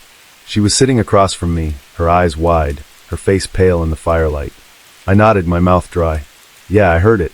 Dale stood up, turning in a slow circle, his flashlight sweeping across the trees. The beam flickered, the batteries dying, and for just a second, I thought I saw something. A shape, tall and thin, standing just beyond the firelight. Then the beam came back, and it was gone. "Who's out there?" Dale called, his voice cracking. No answer, just the whispers getting louder, circling us like something was moving just out of sight. "Let's go check it out," Tom said, but no one moved. We all knew better. Whatever was out there, we didn't want to find it. The whispers kept going, and I could feel the fear rising in my chest, my pulse pounding in my ears. It felt like the darkness was closing in, pressing against the edge of the firelight, and I knew deep down that we weren't alone. Something was out there, and it was watching us, and it knew our names. The morning came with a chill that settled deep in my bones. The sun barely pierced the heavy blanket of mist that hung over the clearing. It felt like the light itself was hesitant to enter the woods, like it knew better. I crawled out of the tent and found Sarah sitting by the cold fire pit, staring at the ashes. "You sleep at all?" I asked, my voice sounding too loud in the stillness. She shook her head, her eyes still fixed on the ashes. "Not really," she said. "I kept hearing things." "Yeah, me too." I sat down beside her. I wanted to tell her that everything was going to be fine, that we were just scaring ourselves. But I couldn't make myself say it. Not after last night. The others were stirring too. Emily emerged from her tent, her face pale, eyes shadowed with exhaustion. Dale looked like he hadn't slept at all, his hair sticking up in all directions, his eyes bloodshot. Tom tried to keep the mood light, cracking a joke about needing coffee stronger than what we had. But no one laughed. We all felt it. Something had changed. We weren't just out here camping anymore. We were being hunted. We decided to stay close to camp that day. No one said it, but we all knew we didn't want to stray too far from whatever small comfort the fire could bring us. Dale and Tom went to gather more wood while I stayed with Sarah and Emily. I kept my eyes on the treeline, scanning the shadows for movement. But the woods were as still as they'd been since we got there. Too still. "Do you really think it could be what I said?" Sarah asked after a while, her voice barely more than a whisper. "A skinwalker?" I paused, not wanting to dismiss her, but not wanting to give it power either. "I don't know. But whatever it is, it's messing with us." Sarah looked at me, her eyes wide and filled with fear. "They say it feeds on fear. The more scared you are, the stronger it gets." "Well, that's just great," I muttered, trying to sound braver than I felt. "Guess we'd better try not to be scared then." Easier said than done. Especially when, a few hours later, Dale and Tom came back with faces as pale as ghosts. Dale was holding something in his hand, and as he got closer, I saw what it was. A piece of cloth, torn and stained dark red. He didn't say anything, just held it out for us to see. "Where'd you find that?" Emily asked, her voice trembling. "By the lake," Tom said. There were more pieces, like someone. He trailed off, and I knew what he meant. Like someone hadn't made it out of the woods. We all just stared at each other, the silence thick and heavy. I could see it in their eyes, the realization that we were in real danger now. This wasn't just some creepy noises in the dark. Whatever was out there, it had already taken someone. Maybe more than one. "All right," I said, standing up, trying to keep my voice steady. "We're leaving. Tonight. I don't care if it's dark, we're getting out of here." No one argued. We spent the rest of the day packing up camp, moving in a daze. Every little sound made us jump, branches creaking, leaves rustling. It all felt wrong, like the forest was watching us, waiting for us to make a mistake. By the time the sun started to dip below the horizon, we were ready to go. We just had to get to the trucks. It wasn't that far, maybe a mile, but with every step, the air seemed to get heavier, like something was pushing back against us. I couldn't shake the feeling that we were being followed, that if I turned around, I'd see something standing there, just out of sight. The first whispers started just as the last light faded. My name, soft and mocking, drifting through the trees. I glanced at Sarah. Her face was white as a sheet, her eyes wide. She heard it too. "Keep moving," I said, my voice barely holding together. "Don't look back." The whispers grew louder, circling us. Emily let out a sob, and I reached back, grabbing her hand, pulling her along. Dale was ahead of us, his flashlight flickering, the beam cutting through the darkness like a knife. And then just for a moment I saw it. Something tall, impossibly thin, standing between the trees. Its face looked like Dale's, twisted in a grin that wasn't human. I stumbled, nearly falling, my heart hammering in my chest. "Go," I shouted. "Just keep going." We broke into a run, the woods blurring around us. The whispers turned into laughter, echoing from every direction, and I swear I could hear it breathing behind me, could feel its eyes on my back. The trail seemed to stretch on forever, the darkness closing in tighter with every step. And then finally I saw the trucks. I almost couldn't believe it, like they were a mirage, shimmering in the dim light of the moon. We burst out of the trees, panting, and I didn't stop until I reached the door, my hands shaking as I fumbled for the keys. Get in, I shouted, the panic in my voice undeniable now. The others piled in, slamming the door shut, and I turned the key. The engine roared to life, and I hit the gas, gravel spraying as we tore out of there, the trees falling away behind us. I didn't look back. I couldn't. But as we sped down the dirt road, I saw something in the side mirror. A shape, standing at the edge of the clearing, watching us leave. It looked like me. I don't know how long I drove. The road blurred together in the darkness. Nothing but a narrow line cutting through the endless trees. I just kept my foot on the gas, my eyes darting to the side mirror, expecting to see that shape following us. It was quiet in the truck, except for our breathing. Sharp and panicked. No one said a word. We were all too afraid that if we spoke, it might make whatever had happened real. The headlights carved a path through the woods, the beam bouncing as we hit every dip and rut in the road. I glanced at Sarah in the passenger seat. She was staring straight ahead, her face pale, her hands gripping the dashboard. Behind us, I could hear Emily crying softly and Dale mumbling under his breath, like he was trying to convince himself it was all over. I wanted to believe it too. Finally, the trees started to thin, and the dirt road gave way to pavement. I took a deep breath, my shoulders sagging with relief. We made it. We were out. I pulled over onto the shoulder, my hands shaking as I put the truck in park. We're okay, I said, though my voice cracked. We're out. Sarah nodded, her eyes still wide. She let out a shaky breath and looked back at the others. Everyone all right? Emily sniffled, wiping her eyes. Yeah, I think so. Dale just nodded, his jaw clenched tight. Tom, who had been silent the whole time, finally spoke up. What? What the hell was that? His voice was barely more than a whisper. I shook my head. I don't know. I don't think I want to know. And that was the truth. Whatever it wasn't something that fit into our world. It belonged out there, in the dark, in the places people weren't supposed to go. I took a deep breath and turned the key, ready to get us far away from that place. But just as I reached for the gear shift, I saw something. A piece of paper, fluttering under the windshield wiper. My stomach dropped. Hang on, I said, my voice tight. I opened the door, stepping out into the cold night air. The road was empty, nothing but darkness stretching out in both directions. I reached for the paper, my fingers trembling as I pulled it free. It was old, yellowed, like it had been left out in the weather for too long. The handwriting was shaky, almost childlike, scrawled in dark ink. Don't come back. My heart skipped a beat, and I felt a chill run down my spine. I turned, looking back at the woods. There was nothing there, just shadows and trees. But I could feel it, that same presence, that same weight, like eyes on the back of my neck. I got back in the truck, slamming the door shut. What is it? Sarah asked, her voice trembling. I showed her the note. She read it, her eyes widening, and then handed it back without a word. I crumpled it in my hand, my knuckles white. We're leaving now. No one argued. I put the truck in drive, and we sped off, the tires kicking up gravel as we pulled away from that place. The road stretched out in front of us, and I kept my eyes on it, refusing to look back. I didn't need to. I knew it was still there, somewhere in the dark, watching us leave. We drove for hours, not stopping until we reached a small town, the first sign of civilization we'd seen since we left the woods.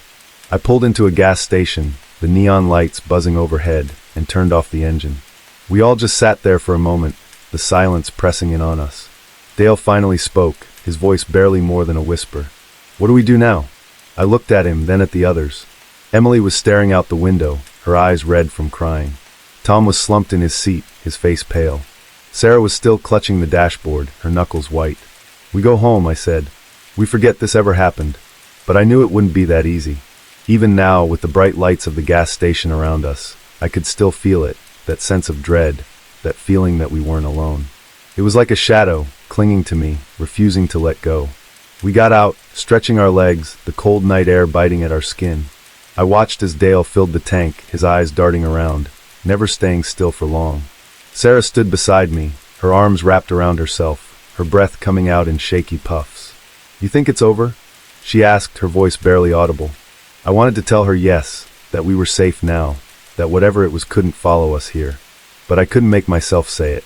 Instead, I just shrugged. I hope so. She nodded, her eyes distant. Me too. We got back in the truck, and I drove us the rest of the way home. No one spoke. The radio was off, and the only sound was the hum of the engine and the tires on the pavement.